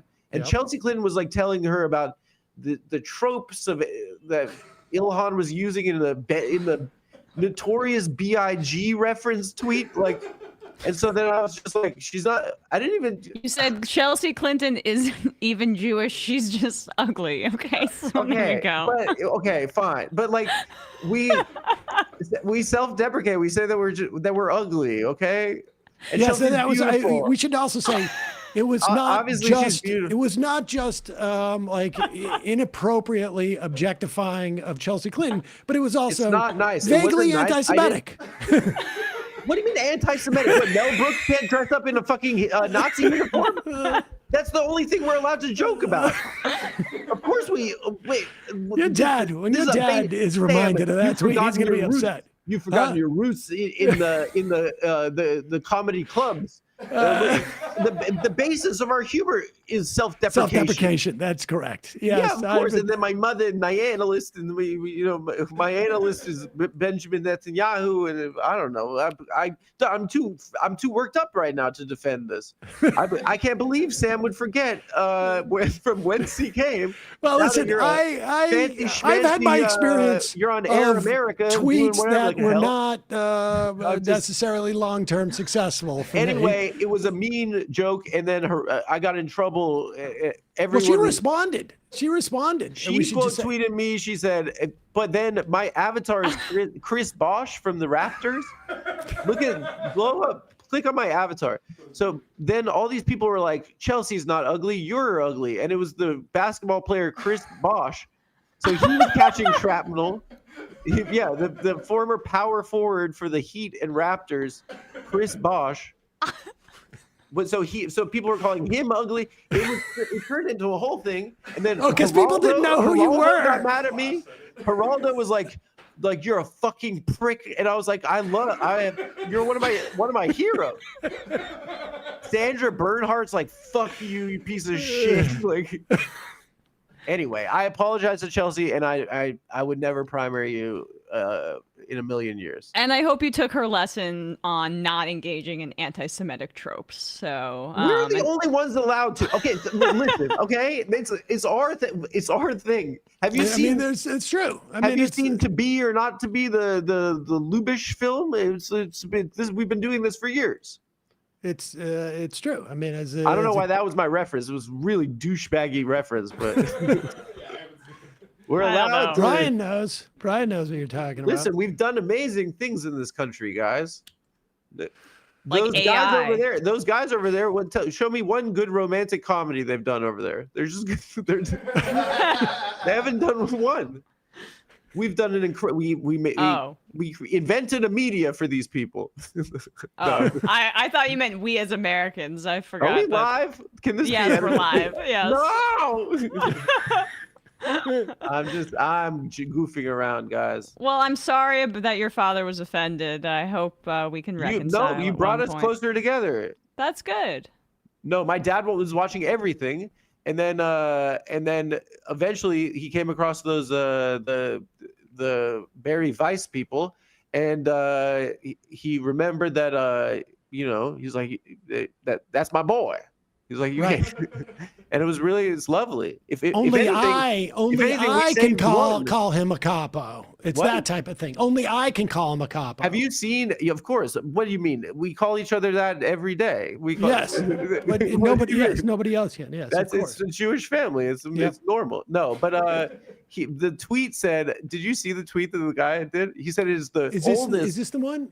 Is this the Max Nordo one? Perhaps there's not just one, buddy. There's a couple. I think the one I saw, the guy said it was the oldest, perhaps second oldest profession, after I assume prostitution. Wait, being a comedian? No, being a capo. And I was like, is it? Wait, and I was like, it was a bizarre way to say it. Older than like farming?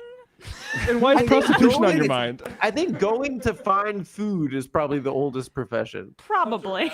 And then the second oldest is capo. Ashanda for the Goyim. That's impressive. Like he skipped all those professions in there. No, the truth is, if anything, the ultimate conclusion of Cumtown wasn't to make me a public intellectual. It was to inspire Jewish people to be anti-Semitic to me, which I think is this is the master stroke of our entire project. Is that we found a way? Yeah, this one. From Barry Weiss's The Free Press now. Yeah. The role Friedland is playing is that of the capo, the Jew articulating and or acting out the wishes, conscious or unconscious, of the Gentile majority.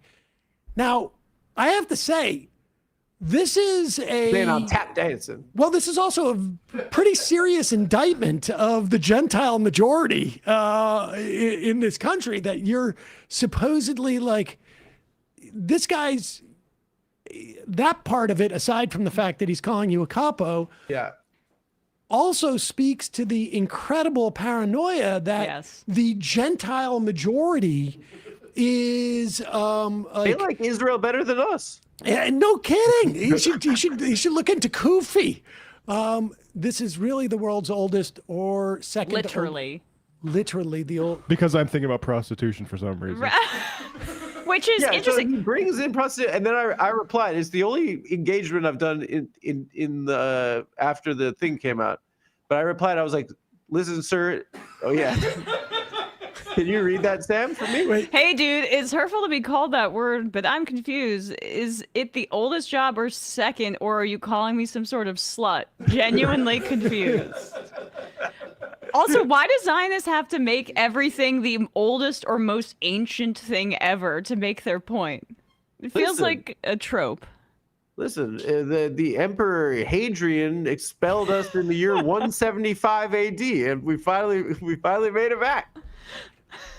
I wonder if he's if who like What's the guy's name? This guy, it's a funny last name too. Peter Savodnik. I wonder if he's thinking about. I wonder if he's thinking about like. I thought it. Is he thinking about Judas? I read that wrong. Like I can't quite figure out like where, like what, who are the ones, who were the capos prior to World War II? Like in what, like what, The like Philistines? The capos? no, yeah, I'm trying to think like what example of. Oh, come on. So let's be real. It's ancient. It's from the cave. I'm trying to think of it in what like context, like the capo. He invented the wheel and the fire and the. It's Is he just saying one of the Judas? most moronic things to say. Because Judas was Jewish and turned in, but Jesus was just a rabbi No, to us. Judas was Judas helped Pontius Pilate, so he was a capo or no? Is that what you're asking? I mean, it seems like that would be the model because I'm trying to think in history of where else we saw, a capos fulfill the wishes of the Gentile majority. There's probably like a foreman on the site of the pyramids. He was probably the Jewish foreman, and he's like, guys, we need a couple of these guys are slacking off. Yeah, listen, we got to get back to work for the Pharaoh. Listen, I don't know. It's one of the most moronic things You don't I've ever deserve your seen. mush today. I really Somebody's didn't not realize getting their full portion of a mush. So I've been saying that guy's last name for about 2 weeks now, and it's. What did you think it was? I mean, you could guess what I thought his name. No, we can't. Yes, I can. Saberdick. Okay, there we go. I'm illiterate. I don't understand why I'm the new Martin Luther King of millennials. Do you realize I do that not that you have absorbed or internalized a millennia of hate? Did you plot this? Everything is so old and ancient. A millennia of hate you have internalized. But why just a millennia? I don't even understand this guy's. But why a millennia? Why not 2 millennia? I mean, the Jewish calendar is over 5,500 years old. Is 1,000 years old, right? Well, you don't think we got any Christian hate? I mean, or He's not that worried about that. Roman hate. The Roman historian that converted from Judaism. That guy might be a capo. What's his name? Someone look it up, computer guys. Jamie, look that up. Jamie. What do we get? Flavius Josephus? Yeah, Josephus, Flavius. Yeah. He was Jewish and then he became and half of it's not true. So that's how you know he's Jewish. And what about just Paul? Saul. Well, Paul. I mean, yes, Saul to Paul. Saul to Paul. That's a capo. Yeah, but that was over a millennium ago. That's my point. It's like I just don't understand what his references are. You've only absorbed a millennium of hate. Some people may have absorbed like 3 millennium of hate, so I guess you're ahead of the game. So saying every job prior to 1936 didn't exist except for sex worker. Not for Jews. Sorry. Wait, you think that it was the first job that we got? Yeah, that's what about money lender? Oh my gosh! What about freezing cold and trying not to get your head cut off by a Cossack when he gets drunk? Exactly. That used to be my guys' jobs.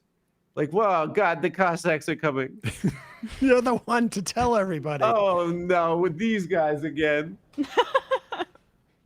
Conservative Mind Virus says, "How dare you dead name Paul the Apostle?" I'm sorry.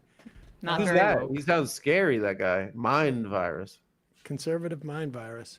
So this Ken Bone guy, well, who do you think he's going to go with?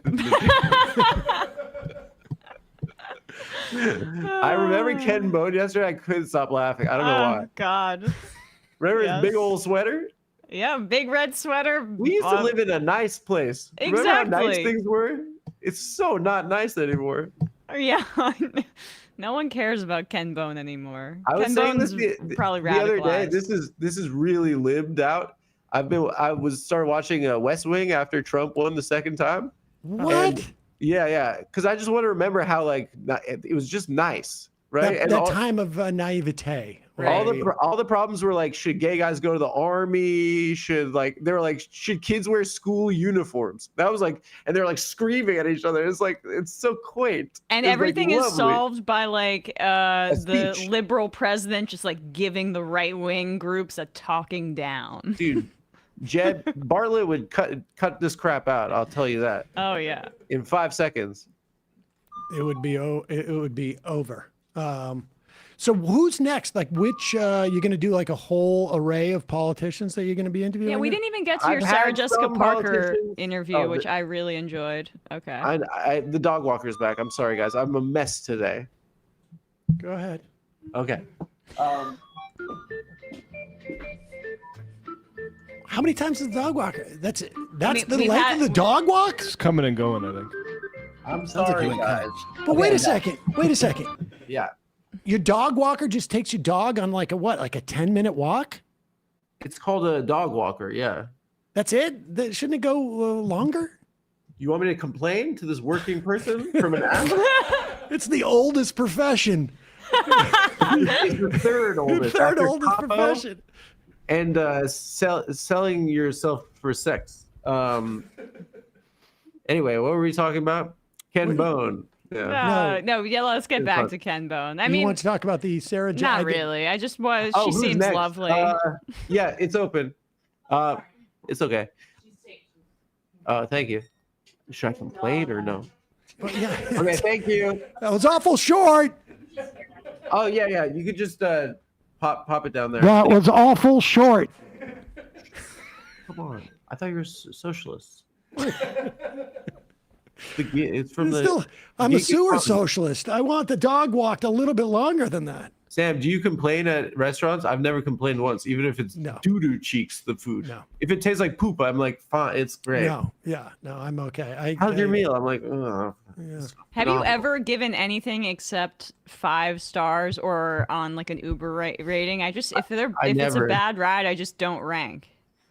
If someone's rude, I tip more just to teach them a lesson There you go. Yeah, they'll about being mean to me. Don't you feel bad now? Yeah. Don't you feel bad that you didn't like me? Because I'm great. Who's next? Next week, we have a beloved Hollywood actor, and then we have some really cool we have a diversity of a couple more political guests. I wasn't sure if this Torres thing would just screw us. But yeah, no. I mean, have you found people? I mean, I would imagine we have another one booked, and we have another one in the can that we haven't released yet. I mean, these guys, I listen. Did you ever hear back from the Torres people after that? Like, we'd love to do it again, or something like that? Or Yeah, they said an edible arrangement.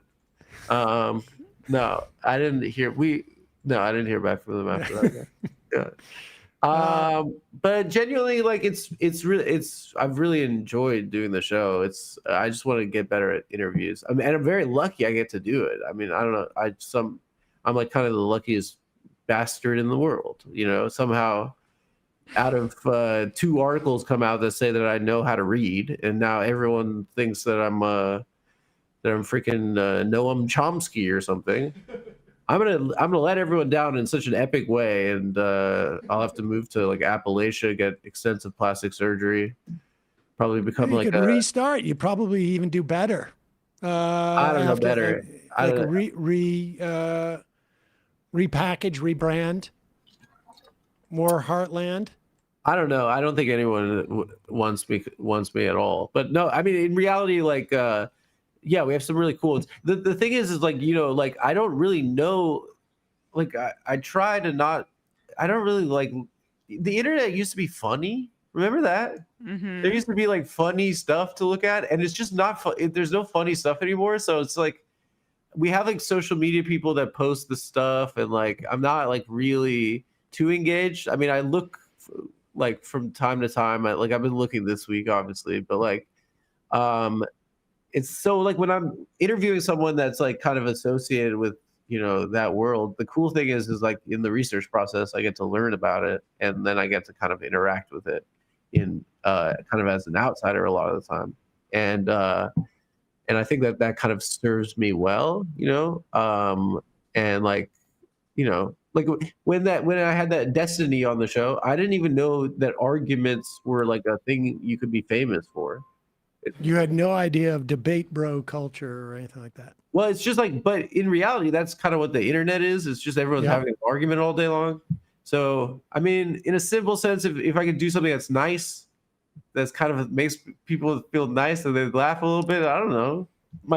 If my parents could watch it, and like it's not smut like the stuff I used to peddle in, that's all right. So in reality, like that's my only concern is like I finish one episode, then I start working on the next one. It's like you can't stay productive if you're kind of just considering anything outside of that. So, well, we're going to put a link.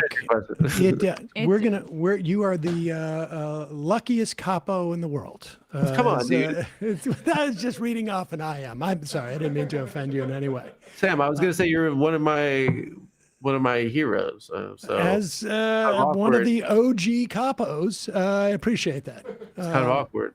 Yeah. You're one of the first capos? We started the profession. It's very ancient. I'm that old. Yes. Yeah, Sam's carrying around millennias and millennias of Does a capo have a pimp? Kind of like the other profession? Well, I mean, we have an agency. Who is yours? Mitzi Shore? Exactly. That's a little back of the room action. Oh, right yeah, there. that's nice. Anyway, guys, it's been a pleasure. We're going to put a link to this Adam Friedland show. Thank you. And it's available on YouTube. Yeah, it's on YouTube, the Adam Friedland Show. We just released merchandise shortly after my civil rights moment, which is maybe in bad taste. That's fantastic. I like realized when I announced it, I was like, this is not like, I was like, made the Jews look like human again, and then now I make. No. Did you see? Did you What? see the Shmuley Botek post? Yeah, I did. Oh my God. Shmuley Boteach, the Shalom Yes. in the home. Yes. Where is he? He's like wears T-shirts and stuff now. He's not like a black hat anymore. He posted about Charlie Kirk and literally had his GoFundMe in the link. My dad said that they were fundraising off of the Torres episode. They're not cutting me in on any of that. No, this is amazing. I mean, this is amazing. He says, I've spoken for my friend many times. For his protection? Yes, help protect Rabbi Shmuley, third But doesn't he person. live in Israel? It's the safest place in the I world. thought he lived in New Jersey, but I have no idea. I don't. I thought he was L.A. Yeah. I mean, I have no idea. How's his? Doesn't he have a sex toy business with his daughter? That's Come not on, weird. it's a good business. Come on, we're not allowed to have business. What's the problem? What's just like that doesn't mean his daughter and him do it. What? Sorry, I don't know what I was. Mr. came over McDonald's me. has McDonald's 3 meals a day. Come on, it's just that you own a business. Sometimes Rabbi Shmuley has his. I'm so sorry. That is an age-old trope. Anyway, I'm glad we went long enough for you to regain the moral high ground. Thank you. Adam I'm Friedland, in fact the good one. we're going to Emma. I'm gonna make things right with Max right now. I'm gonna call him. I'm gonna say, Please squash. do. Give him my squash. love. next time, maybe we need to have your dad on so that we can like end You'd this love whole him. thing. He's the man. He's my best friend. Yeah, I love him. Take care, guys. All right, Thanks a lot. Later, Adam. All right, bye. All right, folks. I guess We doing a Freebie Friday? No, we don't need to do that. It's 2:02. So what, we do a half hour. After the fun half song. Come on. After the fun half song, it's 25 minutes. Matt doesn't want to edit the thing. No, I know. I just want to give our stuff away for free. All right, we'll do that. The Freebie Friday. Become members, folks. Become members. Join themajorityreport.com and find out what you're missing. It's just 30 minutes of the same thing that you had for 2 hours. Also, Just Coffee. Really quick. Yeah, I'll be right back. JustCoffee. No break, so I must take one break. Yeah, there you go. Really quick. Dave from Jamaica. A man can't own a sex shop with his daughter. What a world. Militant Apathy, watching the latest episode of Alien Earth and realized that is what a libertarian paradise looks like. Trillionaires running everything from private islands with their own police forces, killing hundreds of thousands with petty decision. Tater Tot. My sister's headed to the West Bank this week with a group that is going to be doing protective presence work as a deterrence from settler violence. She's an incredible person, activist, Columbia SIPA graduate, and I hope she stays for the next couple of months. If she wants to send us any dispatches from there, send us an email at majorityreporters@gmail.com. And we should also mention that I don't think I'm talking out of school. Infinite Jazz, I think, is planning a similar trip, and hopefully we'll, He's already done it once. It's a good time to sign up for that Substack, incidentally. Infinite Jazz Substack. JR in Philly. I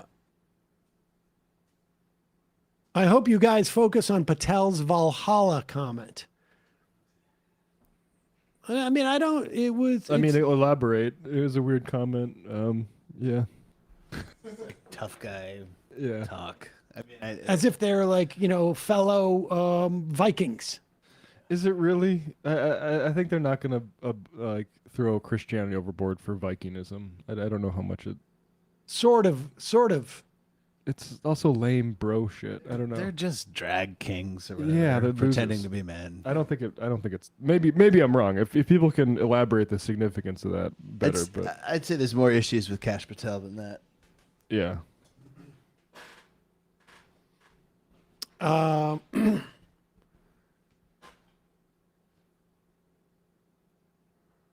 Militant Apathy. I think some of this right-wing reaction comes from them actually seeing him die. Once you have to watch a person die violently, it puts you in a victim's POV. It becomes real. So for the first time, these pro-gun sociopaths have to come to grips with their own mortality. Yep, they see themselves in the person that died as opposed to just, who gives a fuck, some kids. It was really disturbing. It's horrible. But again, like I keep pointing out, every time you hear hundreds and hundreds and hundreds of kids have been killed in schools in the exact same way. In fact, they're aware the terror that they feel in the moments before. I can't even imagine being a little kid in a school, knowing that in any scenario, obviously, but a child who has, less emotional and intelligence growth, and knowing that there is a gunman in the school starting to hunt people down. And it just and there's all this momentum toward getting phones out of school. Well, better figure out a way to make sure that they don't need to call their parents during a school shooting. Like New Jersey mailman, can you please tell Adam my friends and I are still huge cum boys. We still listen to clips every day. I will admit I've said this before, but I love Stavi's World. I listen all the time. I'm a big fan, and I had heard good things about Cumtown, but I I didn't really look into it because the name was so disgusting. I just was like, this can't be for me. But maybe A little bit of a guy's podcast. A little bit. No offense at the women who are plenty. I have a who lot listen of to guy it. interests, though, right? Like Yeah. sports and stuff. So maybe I would like it if I went back, but maybe not. Listen to the early episodes where they use the full 40-second Home Improvement theme song as their intro music. Until they tried to monetize. And then they realized they had a Once they problem. started making money, they're like, we need to drop this. Number 13, it's wild being African American. We have almost always been hated by the leaders of the nation, whether we do something or nothing. And that hate is a culture, yet somehow you just keep functioning, and then you're described as lazy anyway. Hope more white people keep that in mind during times like these. Several HBCUs got sent threats yesterday because of white-on-white violence. Mm-hmm. I know. We read that on air. Someone IM'd in about that. Well, that's the big joke about the entire sort of gun movement in this country is that it's, in its own words, against tyranny or whatever. Rand Paul tweeting out guns are for shooting at the government when it becomes tyrannical. But actually what it's about is paranoia about either leftists or brown people. Cole from Ohio, he was an internet brain-rotted nihilist. Dark Soul. The Valhalla comments is most of that stuff like Nordic runes is just white supremacy. But Cash is the type of moron who doesn't know that and thinks it's Assassin's Creed or something. Yeah, that's what I think. He might know it. Okay. I don't think Cash Patel is doing Nordic white supremacy. I'm pretty sure he's an idiot. Yeah. He's He's a brown guy. Blaze Chadwell. As a resident of St. Paul, Minnesota, I always remember the weekend of the George Floyd uprisings when our mayor made a public statement that most of the protesters who were arrested were from out of town. When media disputed this claim with evidence showing that they were mostly locals, the mayor apologized and said he was just relaying what police told him. 4 days after Minnesota PD tried to cover up a murder, and the mayor is still taking the police at face value. Oh, yeah. Okay, let's do this clip. We got a couple of clips here that I wanted to get to. This today from Axios. Virtually all major grocery categories are now more expensive than they were a year ago. Some substantially so. Whatever growth the administration has said it's coming from trade and industrial policy, nothing is more vivid to households than what they pay to feed themselves. The food at home component of the consumer price index rose 0.6% in August from July. This was the biggest month-over-month increase since August of 2022. The tail end of a huge year of a huge monthly increases in grocery prices. Again, remember, by August of 2022, what was happening is that people were both exploiting COVID, but also demand starts going up. And as the economy comes out of sort of like the COVID slump, as it were. And yet, people had shut down production.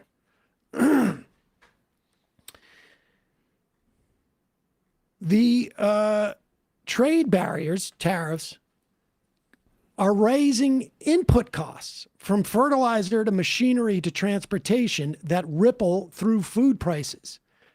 So coffee is up almost 21% year over year. That's just strictly tariff. Because, and perhaps other input prices, inputs, in terms of getting it to the market. But we tariff the hell out of coffee now. Uncooked beef steaks are up 16.6% year over year with a 3.3 monthly butt. Fruits and vegetables were up 2.3% year over year. Apples rose 9.6% and bananas 6.6%. The bananas are exclusively tariffs. I imagine the apples are a function of machinery. But here is Secretary Commerce Howard Lutnick, who's here to tell you that's not inflation. That's just rising prices. Go ahead. Tariffs are not inflation. It is outrageous that people think tariffs are inflation. Remember, what inflation means is I'm going to go buy this tie, and I know the tie is going to cost $30.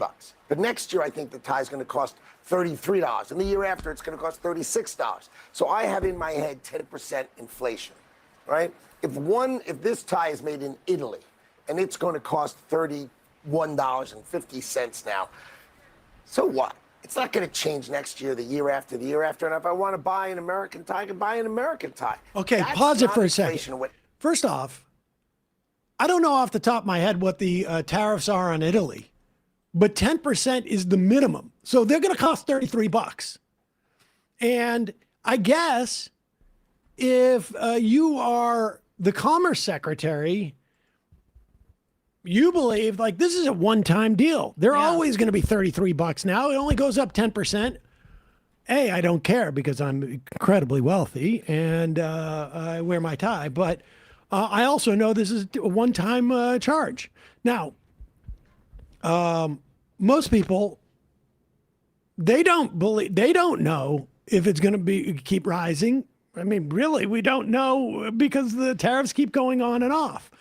But the idea that this is not inflation, this is like Biden administration level of pedantry. Yeah, it's like basically saying, you know, a gunshot wound could kill you, but I just stabbed you. I mean, that's not murder or whatever. It doesn't necessarily matter to the consumer why prices are going up or what the exact reason is. You are raising prices actually deliberately outside of like just market forces that were doing it or that traditionally like inflation is meant to indicate that it's just the market forces kind of doing that. I would also add that like if you think corporations see that there is no elasticity to their people's tie buying, well, they pay 33. Well, if they were okay with this 10% bump, well, let's do another 10% bump next year. There's, you know, like we saw during COVID that just the idea that something could be inflationary encouraged corporations to make everything inflationary. Because the only difference is that what they ended up doing was putting the money into their pockets. And meat processors, which is affecting the food prices, they were some of the worst offenders of that, of the Grieflation stuff, taking home record profits while they kept blaming naturally occurring inflation on price increases. Now, so what? It's not going to change next year, the year after, the year after. And if I want to buy an American tie, I can buy an American tie. That's not inflation. And what everybody's going to learn is this is not inflation. You have energy prices down, and he's going to keep them down as we get lower and lower of drill, baby, drill. That's a big number, right? That's driving down the cost of all of us in our pocketbooks. Groceries are down. I'm telling you, inflation is not part of our future. You concerned about? He's lying. I mean, there he's just like in the first half, he's just being sort of trying to play with semantics. Here's a newsflash. People don't care about inflation. They care about rising prices. Exactly. And so you can call it whatever you want to call it. Rising prices are rising prices.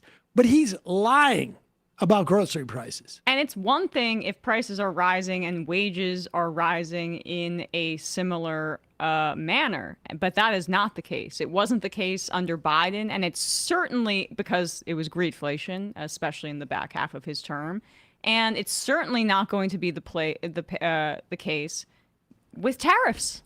Because especially because these companies are really directly incentivized and need to pass off these prices on to consumers.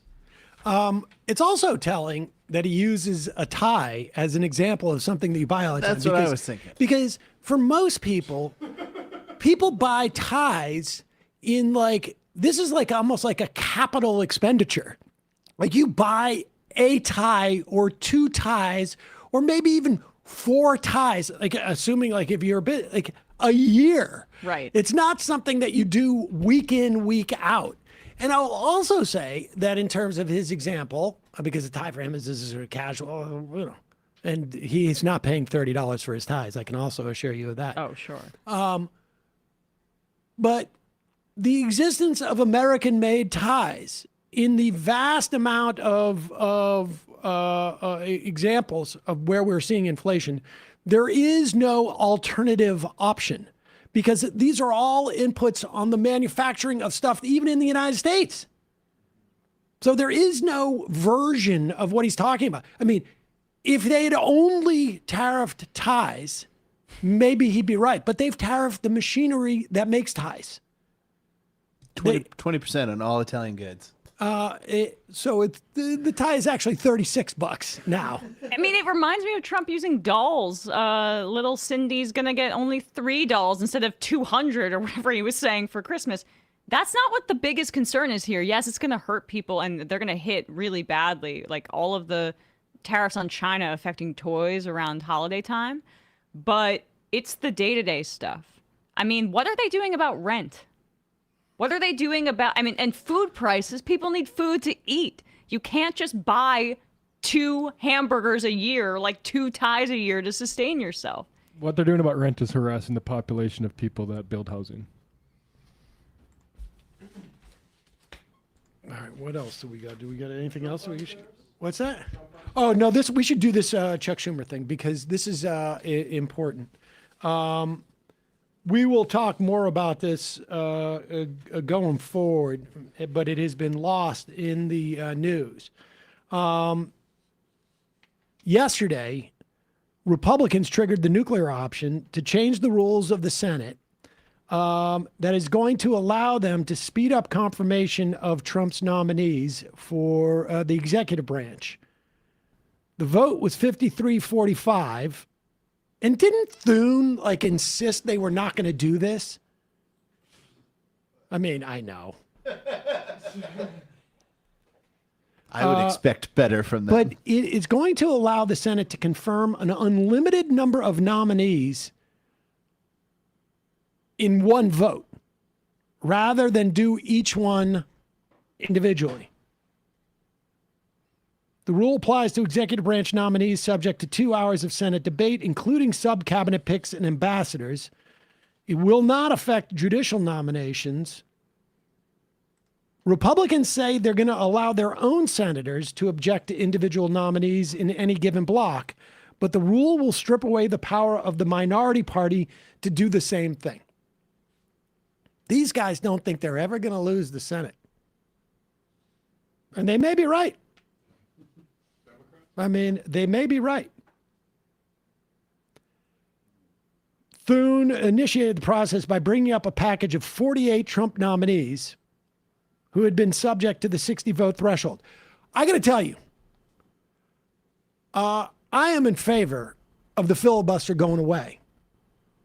But this is important to note because Democrats, the vast majority of whom have been, have made this sacrosanct, but they don't understand that more often than not in the history of this country, the filibuster has been used to inhibit progressive legislation.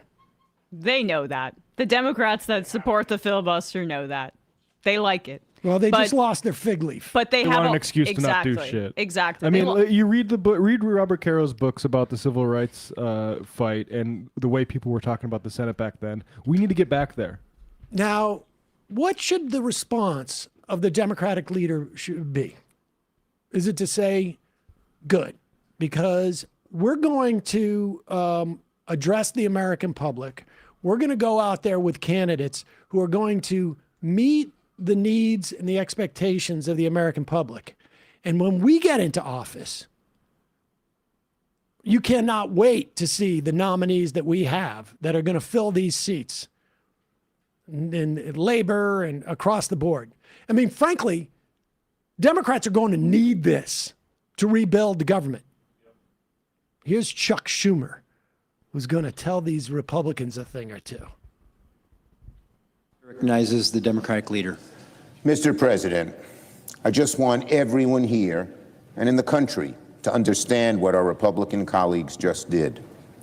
For the third time this year, Republicans just resorted to the so-called nuclear option in the Senate, weakening the Senate even further and turning this chamber into a conveyor belt for unqualified Trump nominees, a conveyor belt for unqualified Trump nominees.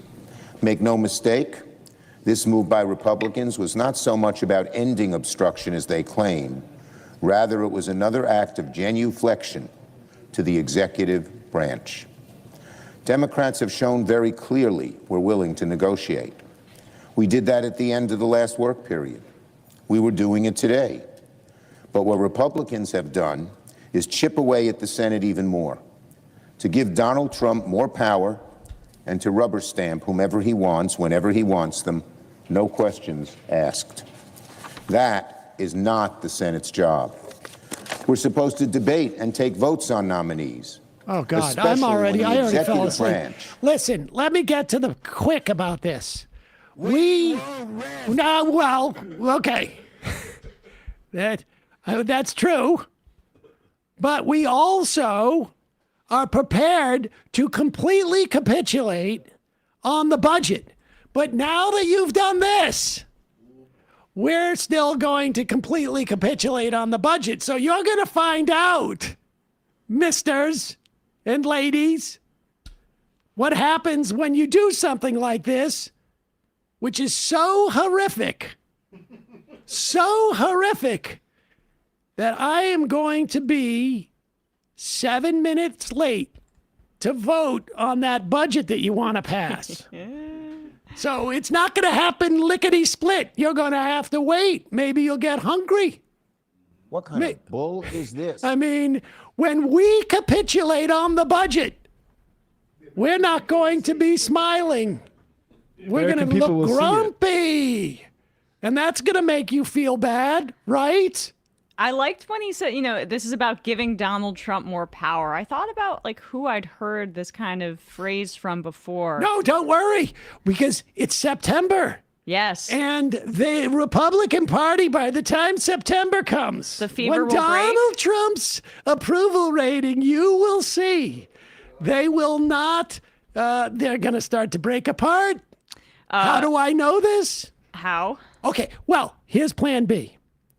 Plan B is we're going to give them so much rope that they're going to hang themselves on it. Wait till they pass their budget again. Oh, with our help. Because so much rope it reaches the floor. Exactly. So much. Okay. All right. That's the complicated part. We're going to also tell them, you should step up on a chair and tie the rope there, and then you'll see. Please step off. Now, if they don't do that, we may have to vote for their budget again until they learn their lesson. We're going to kill them with kindness. That's what it is. Oh, you don't like me hugging you so tightly? Oh, well, there's more of this where that came from. So watch out. You're in big trouble. Maybe if he did hug them really tight, it would work, honestly. Well, my plan is to hug them so tightly they won't be able to vote. They won't be able to pull the lever. I'm going to need a little bit of help because I'm not as spry as I used to be. There's still a minute left of this clip. You sure you don't want to? Oh, yeah. No, let's hear some more. Is grossly breaking norms by sending us woefully unqualified, unscrupulous, and in some cases deeply dishonest individuals for powerful and important positions. By going nuclear today... Okay, pause it. So, now, how are we going to make them pay for this?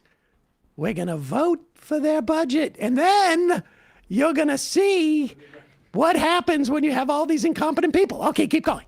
Republicans are saying, we don't want to do our jobs. They're saying, whatever Trump wants, we'll do it. Make no mistake, because of the harmful step Republicans took today, the historically bad nominees Donald Trump has sent to the Senate all year long will get even worse. Republicans now own even more than they had before. Oh, my God, they own even more. See, this is the plan. they're going to be so bogged down by how much they own. And now, make no mistake, I made a massive mistake when I thought by now they wouldn't be doing this. So here's the thing.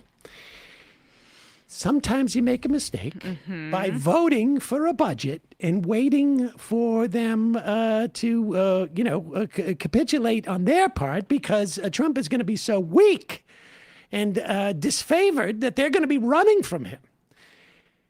But here is the thing. A lot of people would say, I'm not going to do the same thing I did last time. But my father told me, try again.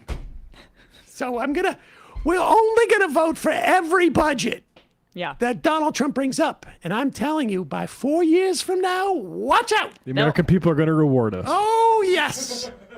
That's the framework of the whole thing. They're going to own it, and it's going to help us electorally. I don't care that much about the consequences. I mean, of protecting people. I still remember Chuck Schumer talking about the impeachment of Trump and their ludicrous limiting to what they were going after him for, and then saying, well, once this is all out, the American people will deliver us into power. And that's all it was ever about. It's just amazing how feckless.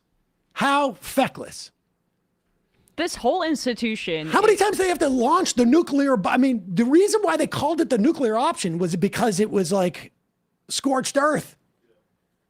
Well, for what the Senate basically says their role is, maybe, because all they seem to act as now is basically a weight around the neck of democracy. And they kill basically any bill that they can because it doesn't meet that 60-vote threshold. It's why we're passing, over the past 10, 15 years, historically low amounts of legislation, although Trump rammed everything through that he wanted to. In part because they don't care about the norms that Chuck Schumer is, I wouldn't say screaming, but upset about there on the Senate floor. Excuse me. You didn't think I was screaming? Maybe you didn't see me do this. I did this. For emphasis. 3 times. I put my fist down, not all the way to the podium, but I literally moved my arms from my shoulders. You're very aroused. Yes, look at how aroused I am. You're doing the Trump YMCA dance. Yes, but I'm doing it in unison, so it's much stronger. But if you get rid of all this filibuster stuff, then what are you going to blame your lack of? That raises another point. My young Jedi. You won't have a reason to call. No, we're going to reimpose it for the American people. You say that like it's a joke. I'm not joking. We're going to run on reimposing the filibuster so that this can never happen again. Hey, why not just raise the threshold back to 66 or whatever? We could do that too. In fact, we're going to go one better. 75. The average age of my caucus. Exactly. And we will have it actually follow the average age of our caucus. Yes. So as we age, so too will be the vote threshold. We'll need 101 senators to vote on to something. do anything. In honor of Dianne Feinstein. Exactly. The Feinstein rule. We will hold on to giving away power with an iron grip. Oh my God. Speaking of, Biden was one of the only Democrats, I think, in 2020 that opposed abolishing the filibuster and won the nominations. There you go. Well, I think of one we like that was also not for getting rid of the filibuster, and then Bernie Sanders needs to change his position on that. Oh, really? I forgot that. He's always been a sort of Senate filibuster guy. Yeah, that's dumb. All right, 5 more IMs, then we're out of here. Hogtown. Rachel Gilmore, a Canadian journalist, made the most innocuous comment about the right being radicalized in this moment, was added to that stupid Charlie Kirk murderer's website, has been driven off the internet and had to go to the police because of people trying to find out where she lived, receiving death threats and threats of sexual assault, immediately proving her point. Jesus. One guy, one time.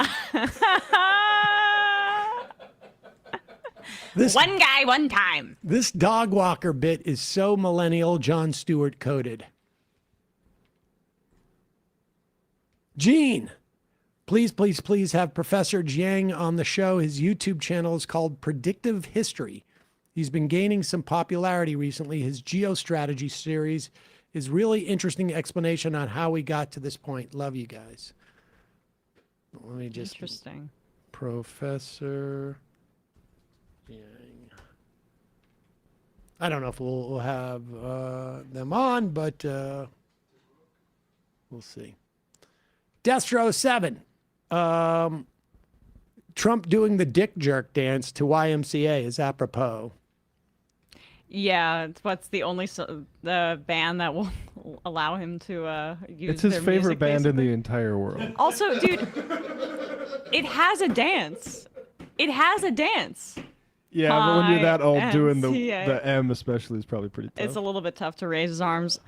After all of that, that would be poetic. After he was so critical of John McCain that he's incapacitated similarly. Okay. Space Lenin.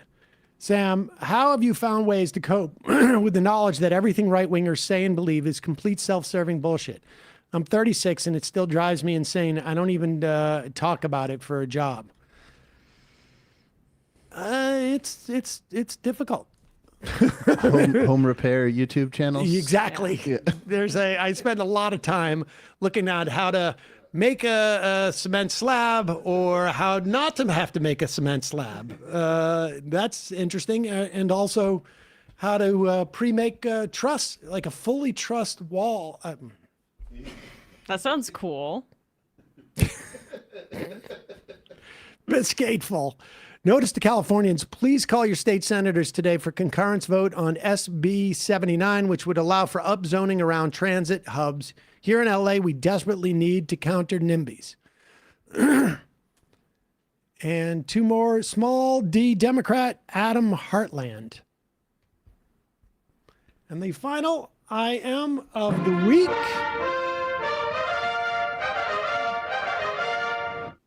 Ralph. Ezra Klein's assertion that Charlie Kirk was doing politics the right way is pretty nutty, considering Kirk literally busted insurrectionists to the Capitol on January 6th for the purpose of overthrowing the government. Can we sanitize this guy a little more? That was a busload of people sent to persuade. They were persuaders.